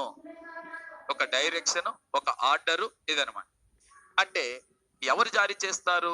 ఒక రాజకీయ పార్టీ జారీ చేస్తుంది. ఎవరికి జారీ చేస్తుంది? సభ్యులకు జారీ చేస్తుంది. ఒక రాజకీయ పార్టీ తన సభ్యులకు జారీ చేస్తుంది. ఏమని జారీ చేస్తుంది అని అంటే, బాబు ఈ రోజు మీరు శాసనసభ సమావేశాలకు హాజరు కండి అని జారీ చేయొచ్చు, కావద్దు అని చెప్పొచ్చు, ఓటింగ్ లో పాల్గొనండి అని చెప్పొచ్చు, పాల్గొనవద్దు అని చెప్పొచ్చు, లేకపోతే అనుకూలంగా ఓటు వేయండి, బిల్లుకు అనుకూలంగా ఓటు వేయండి అని చెప్పొద్దు, బిల్లుకు వ్యతిరేకంగా ఓటు వేయండి అని చెప్పొచ్చు. ఏదైనా చెప్పొచ్చు రాజకీయ పార్టీ తన సభ్యులకు, తన ఎమ్మెల్యేలు, తన ఎంపీలకు సభలో ఎలా వ్యవహరించాలో తెలుపుతూ ఒక రాజకీయ పార్టీ తన సభ్యులకు ఇచ్చే డైరెక్షన్, మార్గదర్శకాన్ని, ఆర్డర్ నే విప్ అంటాము. దీన్ని సభ్యులు తప్పనిసరిగా పాటించాలి. నువ్వు ఒక రాజకీయ పార్టీ గుర్తు పైన ఒక రాజకీయ పార్టీ తరపున ప్రజాప్రతినిధిగా గెలుపొందావు అంటే ఆ రాజకీయ పార్టీ జారీ చేసిన విప్పుకు కట్టుబడి వ్యవహరించాలి. ఆ రాజకీయ పార్టీ జారీ చేసిన విప్ ఏదైతే ఉందో ఆ విప్పుకు కట్టుబడి వ్యవహరించాలి, విప్పు కట్టుబడి నడుచుకోవాలి. విప్పును ధిక్కరించినట్లయితే వారి సభ్యత్వాన్ని రద్దు చేయవచ్చును. పార్టీ ఫిరాయింపు నిరోధక చట్ట ప్రకారం విప్పును ధిక్కరిస్తే అతని సభ్యత్వాన్ని రద్దు చేయవచ్చును. మనకు కిరణ్ కుమార్ రెడ్డి సమైక్య ఆంధ్రప్రదేశ్ ముఖ్యమంత్రిగా ఉన్నప్పుడు కిరణ్ కుమార్ రెడ్డి ప్రభుత్వం పైన మరి అవాళ జగన్మోహన్ రెడ్డి ప్రవేశపెట్టిన అవిశ్వాస తీర్మానానికి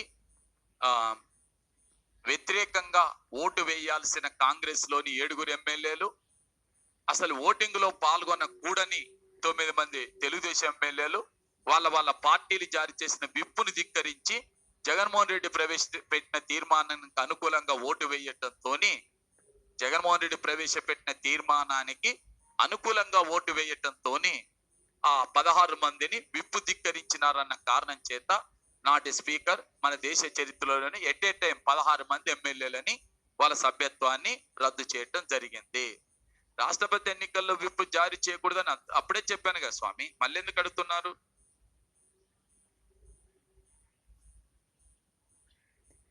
మళ్ళీ ఎందుకు అడుగుతున్నా? నేను ఆల్రెడీ చెప్పాను కదా, రాష్ట్రపతి ఎన్నికల్లో విప్పు జారీ చేయకూడదని ఆల్రెడీ ఎప్పుడో వచ్చింది కదా స్వామి, మళ్ళీ ఎందుకు అడుగుతున్నారు? Next ordinance. ఆర్డినెన్స్ అంటే యాక్చువల్గా ఇది ఉత్తర్వులు అంటాం. కానీ ఈ ఉత్తర్వులు ఎలాంటివి అని అంటే చట్టబద్ధత కలిగి ఉన్న ఉత్తర్వులు. చట్టబద్ధత కలిగి ఉన్నటువంటి ఉత్తర్వులు. చట్టబద్ధత కలిగి ఉన్నటువంటి ఉత్తర్వులు. మామూలు ఉత్తర్వులు ఉంటాయి, కార్యనిర్వాహక శాఖ చేసే ఉత్తర్వు, దాన్ని ఆర్డర్ అంటాం. Order is different from ordinance. Ordinance itself will effect as an act. అంటే ఒక చట్టానికి ఎంతటి విలువ ఉంటుందో ఆర్డినెన్స్ కి అంతటి విలువ ఉంటుంది. ఆర్డర్ అలాంటిది కాదు. ఆర్డర్ అది కార్యనిర్వాహక శాఖ జారీ చేస్తారు. ఒక శాఖ, ఒక మంత్రి గాని, ఏదైనా ఒక మంత్రి గాని, ఒక అధికారి గాని జారీ చేసే దాన్ని ఆర్డర్ అంటాము. ఆర్డినెన్స్ అనేది కేంద్రంలో రాష్ట్రపతి, రాష్ట్రంలో గవర్నర్ జారీ చేస్తారు. అది శాసనం లాంటిదే. ఎందుకంటే ఆర్డినెన్స్ శాసనానికి ఎంతటి విలువ ఉంటుందో ఆర్డినెన్స్ కూడా అంతే విలువ ఉంటది. అది ఎందుకు జారీ చేసినాడు? పార్లమెంట్ సమావేశం లేదు కాబట్టి రాష్ట్రపతి జారీ చేసినాడు. శాసనసభ సమావేశం లేదు కాబట్టి గవర్నర్ జారీ చేసినాడు. దాన్ని ఆర్డినెన్స్ అంటాం. అయితే పార్లమెంట్ సమావేశంలో లేనప్పుడు 1, 2, 3 అనుసరించి రాష్ట్రపతి జారీ చేస్తాడు. ఇది ఆర్డినెన్స్ జారీ చేసేటప్పుడు రాష్ట్రపతి 2, 1, 3 అనుసరించి గవర్నర్ జారీ చేస్తాడు. ఇవి ఏ సందర్భంలో జారీ చేస్తారని చెప్పాను. ఏ సందర్భంలో జారీ చేస్తారంటే శాసనశాఖ సమావేశం లేనప్పుడు జారీ చేస్తారు. శాసనశాఖ సమావేశం లేనప్పుడు జారీ చేసేటటువంటి దీనికి శాసనానికి ఉన్నంతటి విలువ ఉంటుంది. శాసనానికి ఎంత విలువ ఉంటుందో దీనికి కూడా అంతే విలువ ఉంటది. కాకుంటే శాసనానికి ఎంత విలువ ఉంటుందో అంతే విలువ ఉంటది, కానీ శాశ్వతం కాదు. అది తాత్కాలిక శాసనం. ఎందుకని? శాసనసభ సమావేశం లేదు కాబట్టి జారీ చేశావు. ఇప్పుడు తిరిగి శాసనశాఖ సమావేశమైన 6 వారాల్లో దాన్ని శాసనశాఖ ఆమోదించాలి. ఆమోదిస్తే శాసనంగా కొనసాగుతుంది.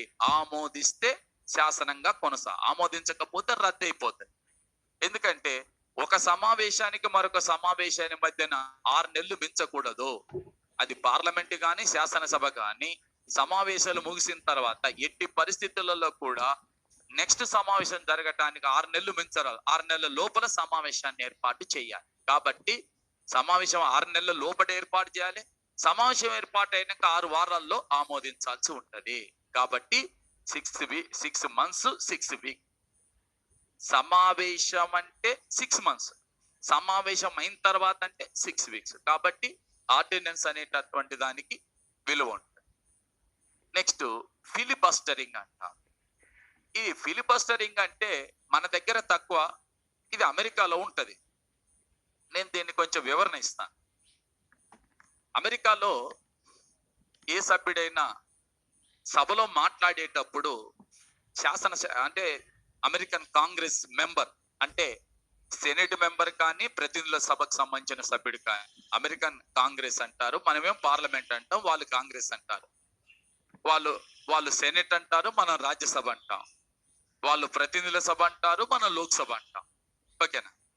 అయితే వాళ్ళ శాసనశాఖలో కాంగ్రెస్ లో వాళ్ళ పార్లమెంటులో మాట్లాడేటప్పుడు ఒక సభ్యుడు మాట్లాడే సందర్భంలో ఏదైనా ఒక అంశం పైన నువ్వు మాట్లాడేటప్పుడు నీ ఓపిక ఉన్నంత సేపు మాట్లాడవచ్చు. నీ ఓపిక ఉన్నంత సేపు ఆ రోజు మాట్లాడి నెక్స్ట్ డే కూడా కొనసాగించవచ్చు. నీకు ఎంత ఓపిక ఉంటుందో అంతసేపు మాట్లాడవచ్చు. నేను మధ్యలో కూర్చో, నువ్వు మాట్లాడటం తప్పు, నీకు ఇచ్చిన టైం అయిపోయిందని కూర్చోమని చెప్పరు. You can speak on. నువ్వు బ్రహ్మాండంగా మాట్లాడవచ్చు, నీకు ఆ రైట్ ఉంటుంది. ఎంతసేపు అంటే అంతసేపు మాట్లాడవచ్చు, ఎంతసేపు అంటే అంతసేపు మాట్లాడటానికి అవకాశం ఉంటుంది. అయితే ఎంతసేపు అంటే సేపు మాట్లాడే అవకాశం ఉంది కదా. ఈ అవకాశాన్ని ఏం చేస్తారంటే కొంతమంది సభ్యులు కాంగ్రెస్ సమావేశాలు అంటే వాళ్ళ పార్లమెంట్ సమావేశాలు ముగింపు దశకు వచ్చిన తర్వాత ఏదైనా ఒక బిల్లు ఆమోదించకుండా ఆపాలి, దాన్ని అడ్డుకోవాలి, అది ఆమోదించకుండా చూడాలి. ఏదో ఒక బిల్లు ఆమోదించకుండా చూడాలి, దాన్ని ఆమోదించకుండా అడ్డుపడాలి. అది ఎట్టి పరిస్థితుల్లో ఆ బిల్లు శాసనం కావద్దు, దాన్ని అడ్డుకోవాలి అన్న ఉద్దేశంతో నీ సభ్యుడు ఏం చేస్తాడు? మైకాసురుడైపోతాడు. మైకాసురుడైపోవటం అంటే మైకును వదిలిపెట్టకుండా మాట్లాడేవాడిని మైకాసురుడు అంటాము. మైకు తీసుకొని మాట్లాడేటప్పుడు వదిలిపెట్టకుండా మాట్లాడేటటువంటి వాడిని మైకాసురుడు అంటాం. వీడు మైకాసురుడు అయిపోయి ఏం చేస్తాడు అంటే వీని లోపల ఒకటి ఏముంది? ఏ బిల్లుపై అయితే చర్చ జరుగుతుందో ఆ బిల్లుని ఆపాలి, దాన్ని అడ్డుకోవాలి, అది శాసనంగా మారకుండా చూడాలంటే వీడు ఏం చేస్తాడు అంటే సభా సమయాన్ని వృధా చేస్తూ ఉద్దేశపూర్వకంగా దీర్ఘకాలిక ఉపన్యాసం ఇస్తే దాన్ని ఫిలిబస్టరింగ్ అంటాం. నేను చాలా స్పష్టంగా చెప్తున్నా. సభా సమయాన్ని వృధా చేస్తూ ఉద్దేశపూర్వకంగా ఇచ్చే దీర్ఘకాలిక ఉపన్యాసం ఏదైతుందో దాన్ని ఫిలిబస్టరింగ్ అంటాము. ఉద్దేశపూర్వకంగా సభా సమయాన్ని వృధా చేస్తూ చేసే దీర్ఘకాలిక ఉపన్యాసాన్ని ఫిలిబస్టరింగ్ అంటాము. మీకు అర్థమై ఉండాలనుకుంటా. అంటే వేస్ట్ ఆఫ్ టైం వేస్ట్ చేయటం. కావాలని చేస్తాడు వాడు, కావాలని టైంని వేస్ట్ చేస్తారు. అందువలన అసేం నువ్వు కూడా దారి తప్పుతున్నావు. నేనేం చెప్తున్నా నువ్వేం అడుగుతున్నావు, నేనేం చెప్తున్నా నువ్వేం అడుగుతున్నావు, నువ్వు కూడా దారి తప్పుతున్నావు. ఆ ఇచ్చేటటువంటి వాల్యూని కాపాడుకుంటే మంచిది. నేను ఏం విషయాలు చెప్తున్నా ఆ అంశాలపై ఉండండి. నేను ఒక కాన్సెప్ట్కి సంబంధించిన అంశం చెప్తున్నాను. ఇప్పుడు నువ్వు ఆ ప్రశ్న పెట్టుకుంటూ కూర్చుంటే ఎట్లుంటది? ఓకేనా?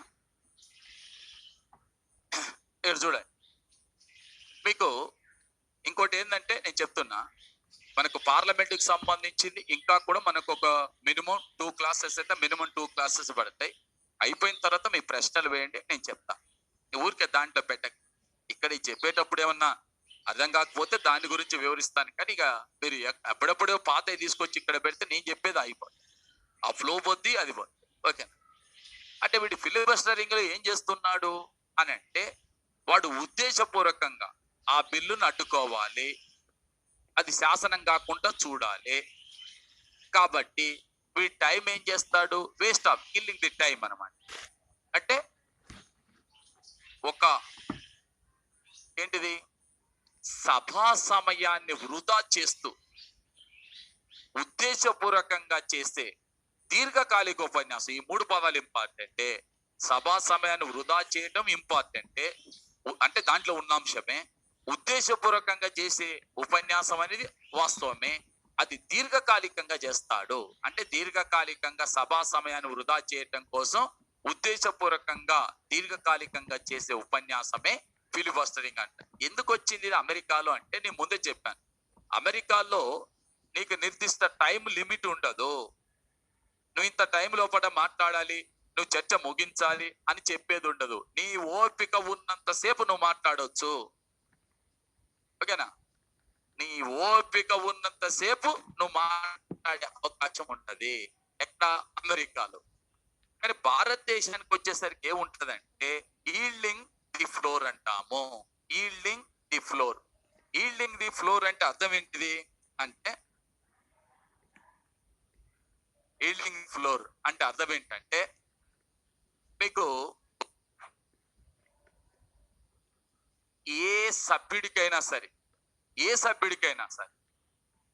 కొంత టైం కేటాయిస్తాం. ఏ సభ్యుడికైనా, ఎవరికైనా కొంత టైం ఇస్తాం. కొంత టైం ఇచ్చినప్పుడు ఆ టైంలోగా, అంటే ఇచ్చిన టైంలోగా సభ్యుడు తన ఉపన్యాసాన్ని ముగించాలి. ఏదో ఒక టైం ఇస్తాం. ఆ టైం ఇచ్చినప్పుడు టైంలో నీకు 5 నిమిషాలు ఇస్తే 5 నిమిషాల్లో ముగించాలి. 3 నిమిషాలు ఇస్తే 3 నిమిషాల్లో ముగించాలి. 2 నిమిషాలు ఇస్తే 2 నిమిషాల్లో ముగించాలి. 10 నిమిషాలు ఇస్తే 10 నిమిషాలు. ఆ టైం అయిపోయేటప్పుడు స్పీకరు, సభాధిపతి ఎవరైతే ఉంటారో, చైర్మన్ కావచ్చు, స్పీకర్ కావచ్చు, ఆ టైం అయిపోయేటప్పుడు ఏం చెప్తాడంటే, మీకు ఇచ్చిన టైం అయిపోయింది, మీరు కూర్చోండి. మీకు ఇచ్చిన టైం అయిపోయింది, మీరు కూర్చోండి. మీకు ఇచ్చిన టైం అయిపోయింది, మీరు కూర్చోండి. 3 సార్లు చెప్తాడు. చెప్పిన తర్వాత నిన్ను కొట్టడు, తిట్టడు, ఏమనడు. నీ మైకును లాక్కుంటాడే స్పీకర్ వచ్చి ఆయన దగ్గర ఉన్న మైకును లాక్కుంటాడని కాదు. ఏం చేస్తాడు సభాధిపతి? నెక్స్ట్ పలానా పార్టీకి సంబంధించిన సభ్యుడు నువ్వు మాట్లాడు అని అతనికి అవకాశం కల్పిస్తాడు. ఇక అతనికి అవకాశం కల్పిస్తే అక్కడ ఉన్న సిబ్బంది ఏం చేస్తారు? ఈ మాట్లాడే వాని యొక్క మైక్ బంద్ చేస్తాడు, వాని మైక్ ఆన్ చేస్తాడు. ఇక నువ్వు ఎంతసేపు మొత్తుకున్నా కూడా అయ్యేదేం లేదు. ఎంతసేపు మొత్తుకున్నా కూడా అయ్యేదేం లేదు. అర్థమైంది కదా? ఇప్పుడు మన దగ్గర ఫిలిబస్టరింగ్ లేదు. అంటే నీ ఇష్టం వచ్చినంత సేపు మాట్లాడటానికి అవకాశం లేదు. మన దగ్గర ఏముంది? ఈల్డింగ్ ది ఫ్లోర్ ఉంది. Yielding the floor. Yielding the floor. Yielding the floor అంటే ఏం చెప్పాను నేను? అంటే ఒక సభ్యుడికి కేటాయించినటువంటి సమయము పూర్తయిన తర్వాత అతనికి ఇచ్చిన అవకాశాన్ని విరమించి మరొక సభ్యుడికి అవకాశం కల్పిస్తూ సభాధిపతి తీసుకునే నిర్ణయాన్నే ఈల్డింగ్ ది ఫ్లోర్ అంటాము. చెప్పింది అర్థమైంది? అర్థం కాలేదు? ఒక సభ్యుడికి సభలో కేటాయించిన సమయం పూర్తయిన తర్వాత అతనికి ఇచ్చిన అవకాశాన్ని ఉపసంహరించుకొని మరొక సభ్యునికి అవకాశం కల్పిస్తూ సభాధిపతి తీసుకునే నిర్ణయాన్నే ఈల్డింగ్ ది ఫ్లోర్ అంటాము. భారతదేశంలో ఫిలిబస్టరింగ్ లేదు. తర్వాత గిలెటోన్ అంటాం. గిలెటోన్ అంటే ఇది సభా సమావేశాలు ముగింపు దశకు వచ్చిన తర్వాత చేస్తారు. సభా సమావేశాలు ముగింపు దశకు వచ్చిన తర్వాత, ఉదాహరణకి 2014లో లోక్సభ రద్దు అవుతుంది. టైం అయిపోయింది, లోక్సభ రద్దు అవుతుంది. ఆ లోక్సభ రద్దు అయ్యే కాలం నాటికి లోక్సభ ముందు 60 బిల్లులు పెండింగ్లో ఉన్నాయి. 60 బిల్లులు పెండింగ్లో ఉంటే 28 బిల్లులని తీసుకొచ్చి స్పీకర్ టేబుల్ మీద పెట్టి సభాధిపతి ఏమన్నాడు? ఐటమ్ నెంబర్ 27 విద్యకు సంబంధించిన బిల్లు, ఐటమ్ నెంబర్ 42 వైద్యానికి సంబంధించిన బిల్లు, ఐటమ్ నెంబర్ 72 ఇది వ్యవసాయానికి సంబంధించిన బిల్లు, ఐటమ్ నెంబర్ 44 ఇది ఫలానా పరిశ్రమలకు సంబంధించిన బిల్లు అనే నంబరు పేరు చదువుతాడు. చదివి ఏమంటాడు? Those who are supporting the bill say yes. Those who are supporting the bill say yes అంటే ఎస్ అనే వాళ్ళంతా చేతులు ఎత్తుతారు. Those who are against the bill say no అంటే నో అనే వాళ్ళు చేతులు ఎత్తుతారు. Yes are more than the noes. So that's why all these bills are accepted by this house. No అనే వాళ్ళకంటే ఈ బిల్లును సమర్థించే వాళ్ళ సంఖ్య ఎక్కువగా ఉంది కాబట్టి ఈ బిల్లులని ఈ సభ ఆమోదించిందని చెప్పాడు. ఏం జరిగిందండి ఇక్కడ? సభను గిలెటోన్ చేశారు. ఏం జరిగింది? బిల్లుల పేర్లు చదివినాడు, బిల్లుల నంబరు, బిల్లుల పేర్లు చదివినాడు. సమర్థించే వాళ్ళెవరో చేతులు ఎత్తండి అని చెప్పినారు, వ్యతిరేకించే వాళ్ళెవరో చేతులు ఎత్తండి అని చెప్పినారు. వ్యతిరేకించే వాళ్ళకంటే సమర్థించే వాళ్ళు ఎక్కువ అని చెప్పినాడు. బిల్లులను సభ ఆమోదించిందని చెప్పాడు. అంటే ఏంటిది? నోటి మాట ద్వారానే బిల్లులన్నింటినీ అంగీకరించినట్టుగా చేశారు. ఎలాంటి చర్చ జరగకుండా, అది చెప్పాలా? బిల్లులపై ఎలాంటి చర్చ జరగకుండా బిల్లుల్ని ఆమోదించటాన్నే ఏమంటామంటే గిలెటోన్ అంటాము. బిల్లులపై ఎలాంటి చర్చ జరగకుండా బిల్లులని ఆమోదించటాన్నే ఏమంటాము? గిలెటోన్ అంటాము. బిల్లులపై చర్చ జరగకుండా ఆమోదిస్తే. తర్వాత గెర్రీ మాండరింగ్ ఇది యాక్చువల్గా నియోజకవర్గాలను పునర్వ్యవస్థీకరణ చేయటాన్నే గెర్రీ మాండరింగ్ అంట. నియోజకవర్గాల పునర్వ్యవస్థీకరణ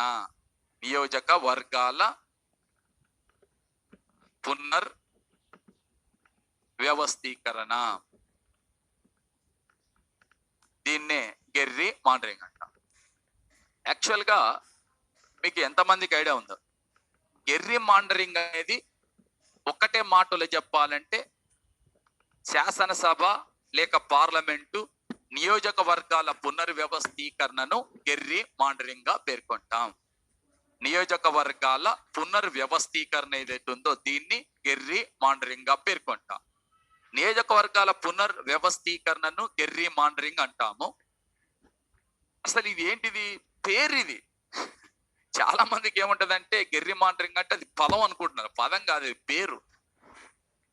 అమెరికా దేశంలో ఉన్నటువంటి ఒక ఎన్నికల విశ్లేషకుడు, ఎన్నికల నిపుణుడు యొక్క పేరు గెర్రీ మాండరింగ్. ఇతను నియోజకవర్గాలని శాస్త్రీయంగా ఎలా పునర్వ్యవస్థీకరణ చేయాలి, పెరిగిన ఓటర్లను బట్టి ఆ ప్రాంతాన్ని బట్టి నియోజకవర్గాన్ని ఎలా పునర్వ్యవస్థీకరణ రీఆర్గనైజ్ చేయాలో దానికి ఇతడు చెప్పిన సూత్రమే కీలకం.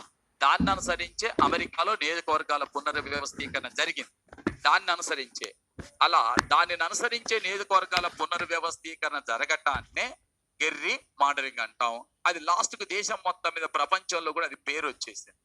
గెర్రీ మాండరింగ్ అంటే ఇప్పుడు నియోజకవర్గాల పునర్వ్యవస్థీకరణ అంటాం. యాక్చువల్ గా అది పేరు. మరి ఆ పేరు ఎందుకు వచ్చిందంటే ఫస్ట్ ఇతనే నియోజకవర్గాలని ఏర్పాటు చేసేటప్పుడు శాస్త్రీయంగా ఈ ఓటర్ల సంఖ్య, ఆ ప్రాంతం, భౌగోళిక ప్రాంతం, వాటన్నిటిని దృష్టిలో పెట్టుకొని ఈయన చేశాడు కాబట్టి ఆయన పేరు మీదనే అది ప్రసిద్ధి పొందింది. తర్వాత రిసెస్ అంటే సభ సమావేశంలో లేని కాలాన్ని రిసెస్ అంటాము. సభ సమావేశంలో లేని కాలాన్ని రిసెస్ అంటాం. ఇప్పుడు మన బడ్జెట్ సమావేశాలు పూర్తయినవి. నెక్స్ట్ ఈ యొక్క వర్షాకాల సమావేశాలు స్టార్ట్ కావాలి. బడ్జెట్ సమావేశాలు పూర్తి కాగానే రాష్ట్రపతి దాన్ని ప్రోరోగ్ చేశాడు. రాష్ట్రపతి దాన్ని ఏం చేసినాడు? ప్రోరోగ్ చేశాడు. ప్రోరోగ్ అంటే ఏం చెప్పినా నేను? ప్రోరోగ్ అంటే అర్థం ఏంటిది?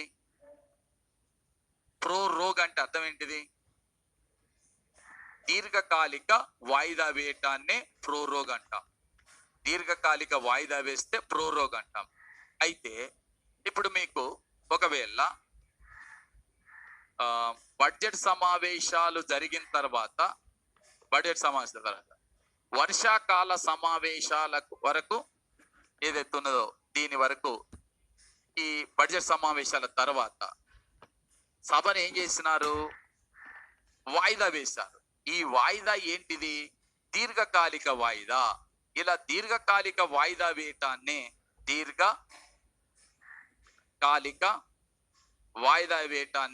ప్రోరోగ్ అంటాం. మరి దీర్ఘకాలిక వాయిదా వేసిన తర్వాత సభ సమావేశంలో ఉన్నట్ట, సమావేశంలో లేనట్ట?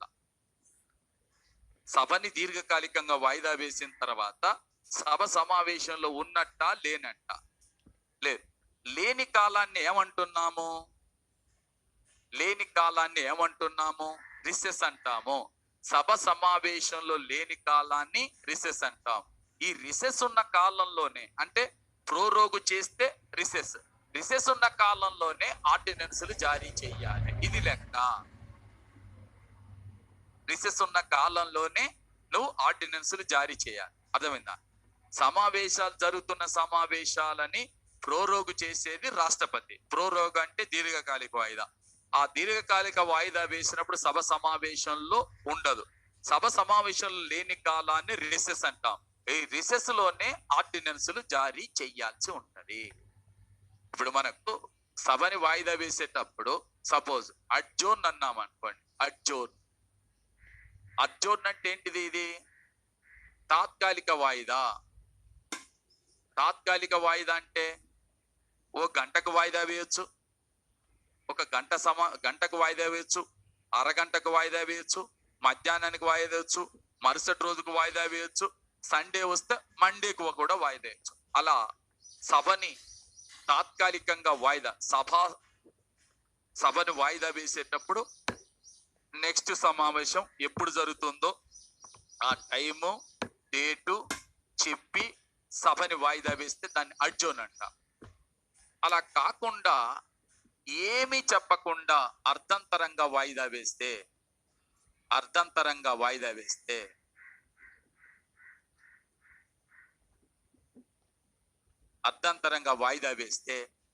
దాన్ని సైన్ డే అంటాం.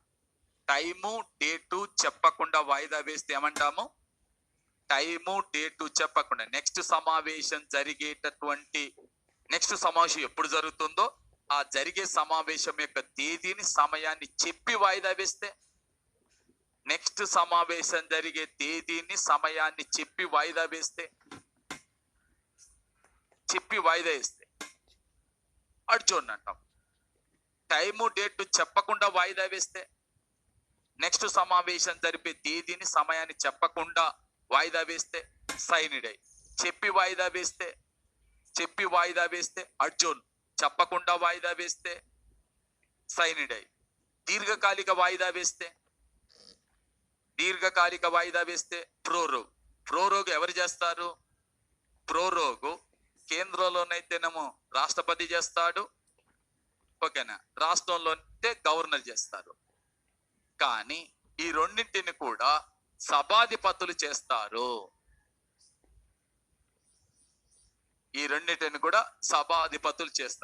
సభాధిపతులు ఎప్పుడు చేస్తారు? సమావేశం జరుగుతున్న టైంలో చేస్తారు. సమావేశం జరుగుతున్న సమయంలో చేస్తారు.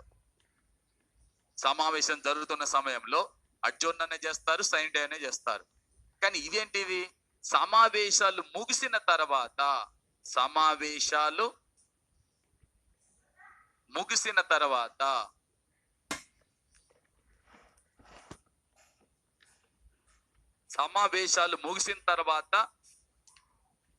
వేసే వాయిదాన్ని దీర్ఘకాలిక వాయిదా అంటాం. సమావేశాలు ముగిసిన తర్వాత వేసేది దీర్ఘకాలిక వాయిదా. సమావేశాలు జరుగుతున్న కాలంలో తాత్కాలికంగా వాయిదా వేసినా, అర్ధంతరంగా వాయిదా వేసినా కూడా అది సభాధిపతులు చేస్తారు. సమావేశాలు జరుగుతున్న టైంలో చేస్తారు. సమావేశాలు ముగిసిన తర్వాత వేసేటటువంటి వాయిదాన్ని దీర్ఘకాలిక వాయిదా అంటాము. కేంద్రంలో రాష్ట్రపతి, రాష్ట్రంలో గవర్నరు దీన్ని దీర్ఘకాలిక వాయిదా కానీ ఇది కానీ వేయటం జరుగుతుంది. రైట్. నెక్స్ట్